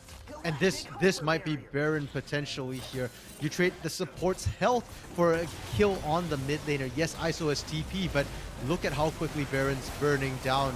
Oh. Dude. Oh. That works. You force out that Zanya's from the jungler, and that's actually going to mean they can't finish off Baron, right? They can't risk the death of their jungler, but they can risk the turn of the fight. That is going to be a body block. Coming in, a nice shield block and a flash out means that the collision vision is going to be made, and it stops the ace in the hole. Call it luck, call it skill, call it whatever you want. Purdue Northwest get away with their lives. But they're low and they can't stop this. ISO backup TP available, but they don't have a front line. Baron down to 4,000, no vision. Oh, well, they're going to chance it. They're going to go in. Can they find it? No, they can't, but that's going to jump in, and he is laid, so he's going to flash out the wall. But guess who's strong? ISO gets a huge chunk out of Hanjay and Swindler. This is going to be the chase, but that's going to be the trap, and it's a bait. They're just stopping bases. Yeah, well, no, he actually rotated around. He was able to corral them in. They were using skills, and he picks up the kill. Call it a 500 IQ play as the Ace of the Hole actually comes through. Can't finish off because look at the base. Look at the bottom of your mini-map. I think, RMC, you were calling it out. 12 years of jungle completely destroyed. That inhibitor, and they're going to get the chase. But the Esports flashback's not enjoying it. Concussive blows went the wrong way. Sorry about that, Udon Beaton, but you did enough. You stalled the backs. Yes, Baron was taken, but the heaviest price was paid. An inhibitor was taken down by 12 years of jungle. Yeah, you take Baron to crack the base, but Purdue did the opposite. They gave Baron to crack the base here. And the longer the lanes right now, the worse the position is for Bethany. This Fiora, 12 years of jungler right now. The longer it goes, the longer the lanes, Fiora is doing better. You don't have somebody who can really answer the Fiora in a 1v1. Maybe Harry can, but it's very, very risky, and it's giving Fiora the ability to run around the map here. Whereas for Bethany to push, all their waves were shoved in. They've got to start from 0 and push out. They've only got a minute 40 left on that Baron, and they had to wait for Hanjay to respawn as well. So they're effectively only going to get 2, maybe 3 waves top actually at a turret, and that's only if they group up and push now. And I have to say, no matter what, you have to keep in mind, right? I don't know if you pointed it out, but 12 years of jungler picked up the hole breaker, right? It has to be noticed by now that this is a pure split push. You are not going to be allowed to push for free anymore, and this is Purdue Northwest's idea, right? We were wondering, was the Fiora going to be good? It was the counter pick that was selected, and you know my favorite saying, P5 for any team on red side had better be good. had better be that optimal pick. And it's doing its job. I love this selection. 12 years of jungler will be the spotlight that we kind of have to watch through the remainder, as the Baron is timed out here in about 45 seconds, and Purdue Northwest have stalled out nigh perfectly. Technically, R5 was Rise, but that's working out for them too. So. You know what? I don't remember. It just feels good seeing this. True. It feels good. It's working right now. And the Baron, 30 seconds left. What did Bethany get with this Baron? Absolutely nothing. And the skill, we keep touching on the scaling right now. Oh, Purdue's in a fine position. ISO. Oh, that was a good. All right. Fnatic wins that. Fnatic wins that. Harry. No, wait, it wasn't even Harry Hollywood. Flashy Pictures picks up it first. Yeah, that was really good, and that was critical. Dragon's coming up in 50 seconds here. It's not Soul yet, but it is Soul Point, and ISO doesn't have teleport available. Poner! Ooh, good body block coming through, but Poner just doesn't have the sustained damage. So for Purdue right now, anytime ISO goes down, they just have no way of winning team fights.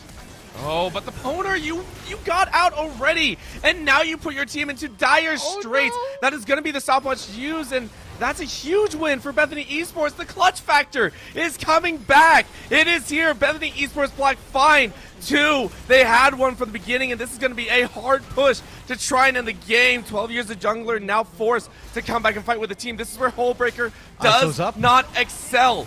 ISO is up. This could be the damage. They're going to try and face it out. There's going to be 5 in a chase in. Hanjay is now going to get rooted down. He's almost burned out. He's going to go down just like that. Hanjay teleports into his death, pulling an ISO there. And now that is going to be the push ended as Bethany Esports Black do crack the mid lane inhibitor.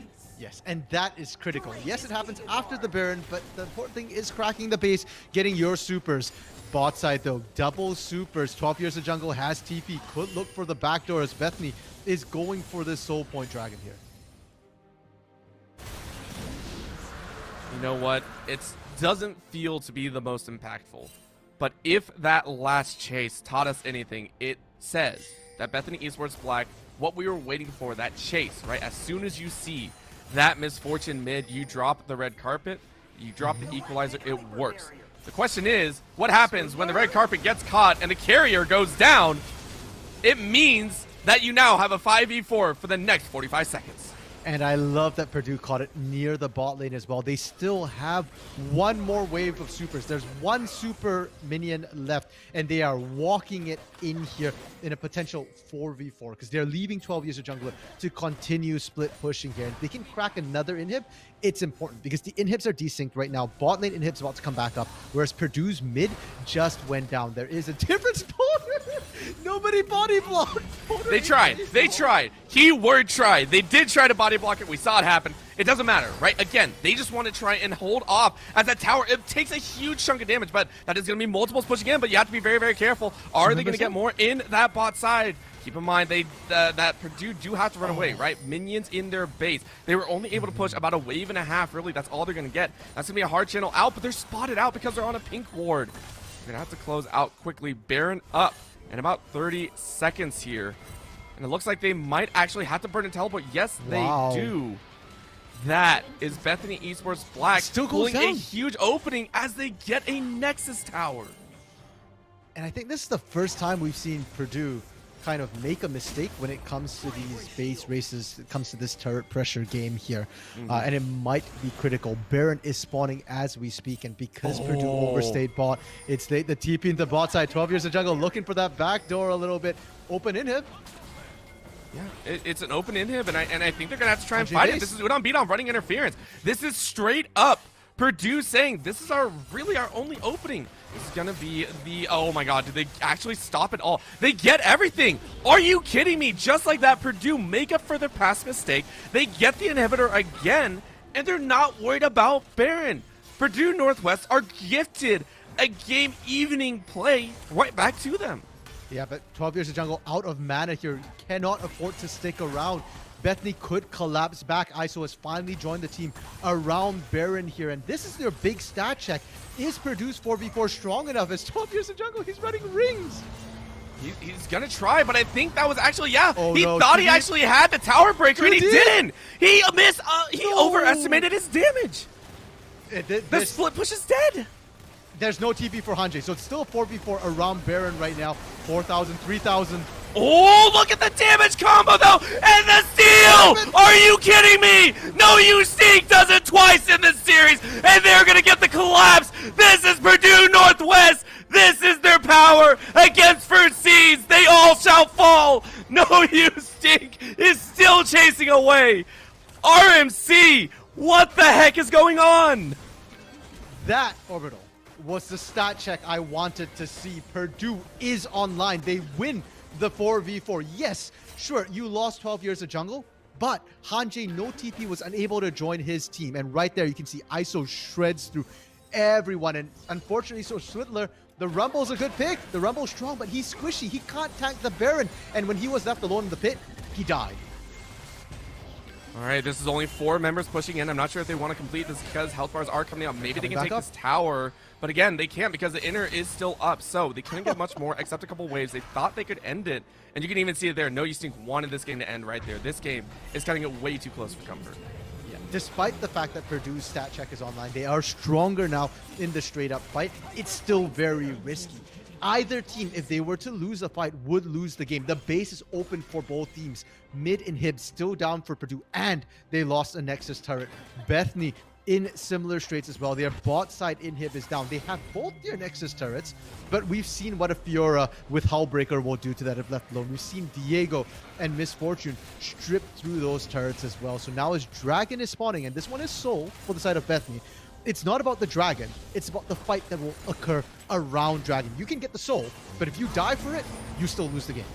All right, well, they are going to fight. They're going to try and make it happen, and they actually almost get a catch, but the red carpet is actually a little bit off-center, so the damage isn't actually going to come through, but they walk right into the bullet time! Oh, the Poner says, you just got pwned! Baby, you're not in the right spot. The Flame Center is going to the back end. He's going to net a win for Purdue Northwest. That is 2 key players taken out. And on the mini-map, the towers are falling. 12 years of jungle says, run interference, guys. I got this. I am your backdoor plan as the ace is going to come through. Almost an ace. There it is. Purdue Northwest have found the fight, and 12 years of jungle will end the game on his own. Well-deserved. 0-2-1. It don't matter. He participated in 1 out of 17 kills, and he will take the Nexus in a 3-0 sweep.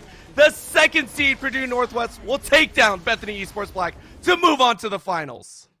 3-0 sweep over. This is one of the rare times we've seen this in the best of 5 series. And Purdue, towards the end, the question was, do you win the team fight and close out the game? Do you go for the split push? They decide, we'll do both. And it came through a mechanical outplay as well. Udon, Bidon, and no, you think just played that so well in the jungle. They burnt everything and couldn't find either of them. And then finally, Poner, who had been oppressed the entire game, bullied out in lane. Perfect bullet time to redeem everything, just cutting through everyone as well. ISO actually lost the fight, by the way, against Bodas on the side. Didn't matter, right? No. You had everything else go your way here. And like you said, first seed killers, they're going into the end here, into the grand finals. But against whoever wins the other side of the semis, they're up against a 3rd seed. So I don't know if the first seed killer title holds any weight here. No, it doesn't. And you know what? That's nothing to be said, right? Bethany Esports Black, we can't discount how they got here, right? Even though it's a 3-0, it was a fun series. It was great gameplay, and it was risk-taking, right? This is a team that loves to gamble on those games. I have not seen a team choose to base race against the odds in a Game 2 scenario. I haven't seen that in a very long time in a playoff match. I hope they do not lose that fiery passion for going for the big plays, for going for that outlandish trade. You know, maybe it works, maybe it doesn't, because when it works, you look so good doing it. At this time, though, Purdue Northwest have won the series, and I got to ask you, phenomenal plays from everyone. I mean, 12 years of jungle, doing the best job that any 0-2-1 top laner can do. Who do you give the MVP to over the course of this series to, and why? Oh, that is such a harsh question here. I mean, everybody had their pop-off moments. You know what? I'll say it's not 12 years of jungle, but I want to highlight 12 years of jungle for the last game because, as you just point out, the storyline looked horrific on the Fiora, but he had his mind on the prize, and his Hullbreaker did a lot. So, you know what? A runner-up prize to 12 years of jungle for building Hullbreaker. It's got to be either ISO or Poner. Both of them were absolute monsters in throughout the entire series here. And I'm going to give it over to ISO, I think, in the semifinals here, just because the Poner and Udon Bidon, that was two people working together, and they were absolutely great together. Honestly, they deserve prizes of their own, but I think ISO performed the most consistently throughout this series. This man is an absolute monster here, and his rise pick is definitely messing up people a lot here. Yeah, I honestly agree. It's not because I'm biased, because I'm a mid laner or anything like that. It's totally not. I just think ISO put out so much damage, and I have to agree. The entire team also knew when either ISO got ahead or 12 Years of Jungle got ahead. They knew how to rotate. So again, it was a tough decision to give an MVP, and there's a great reason why this team is to be feared as they move on. They made it in the UML. Now they get a chance at UAL supremacy, and I can't wait to see what they can do. That will go ahead and end it here for the Unified Advanced League series tonight. My name is Orbital. With me was RMC, Random Minion Caster. On the production was Hypertension. Thank you so much for tuning in, and have a fantastic evening.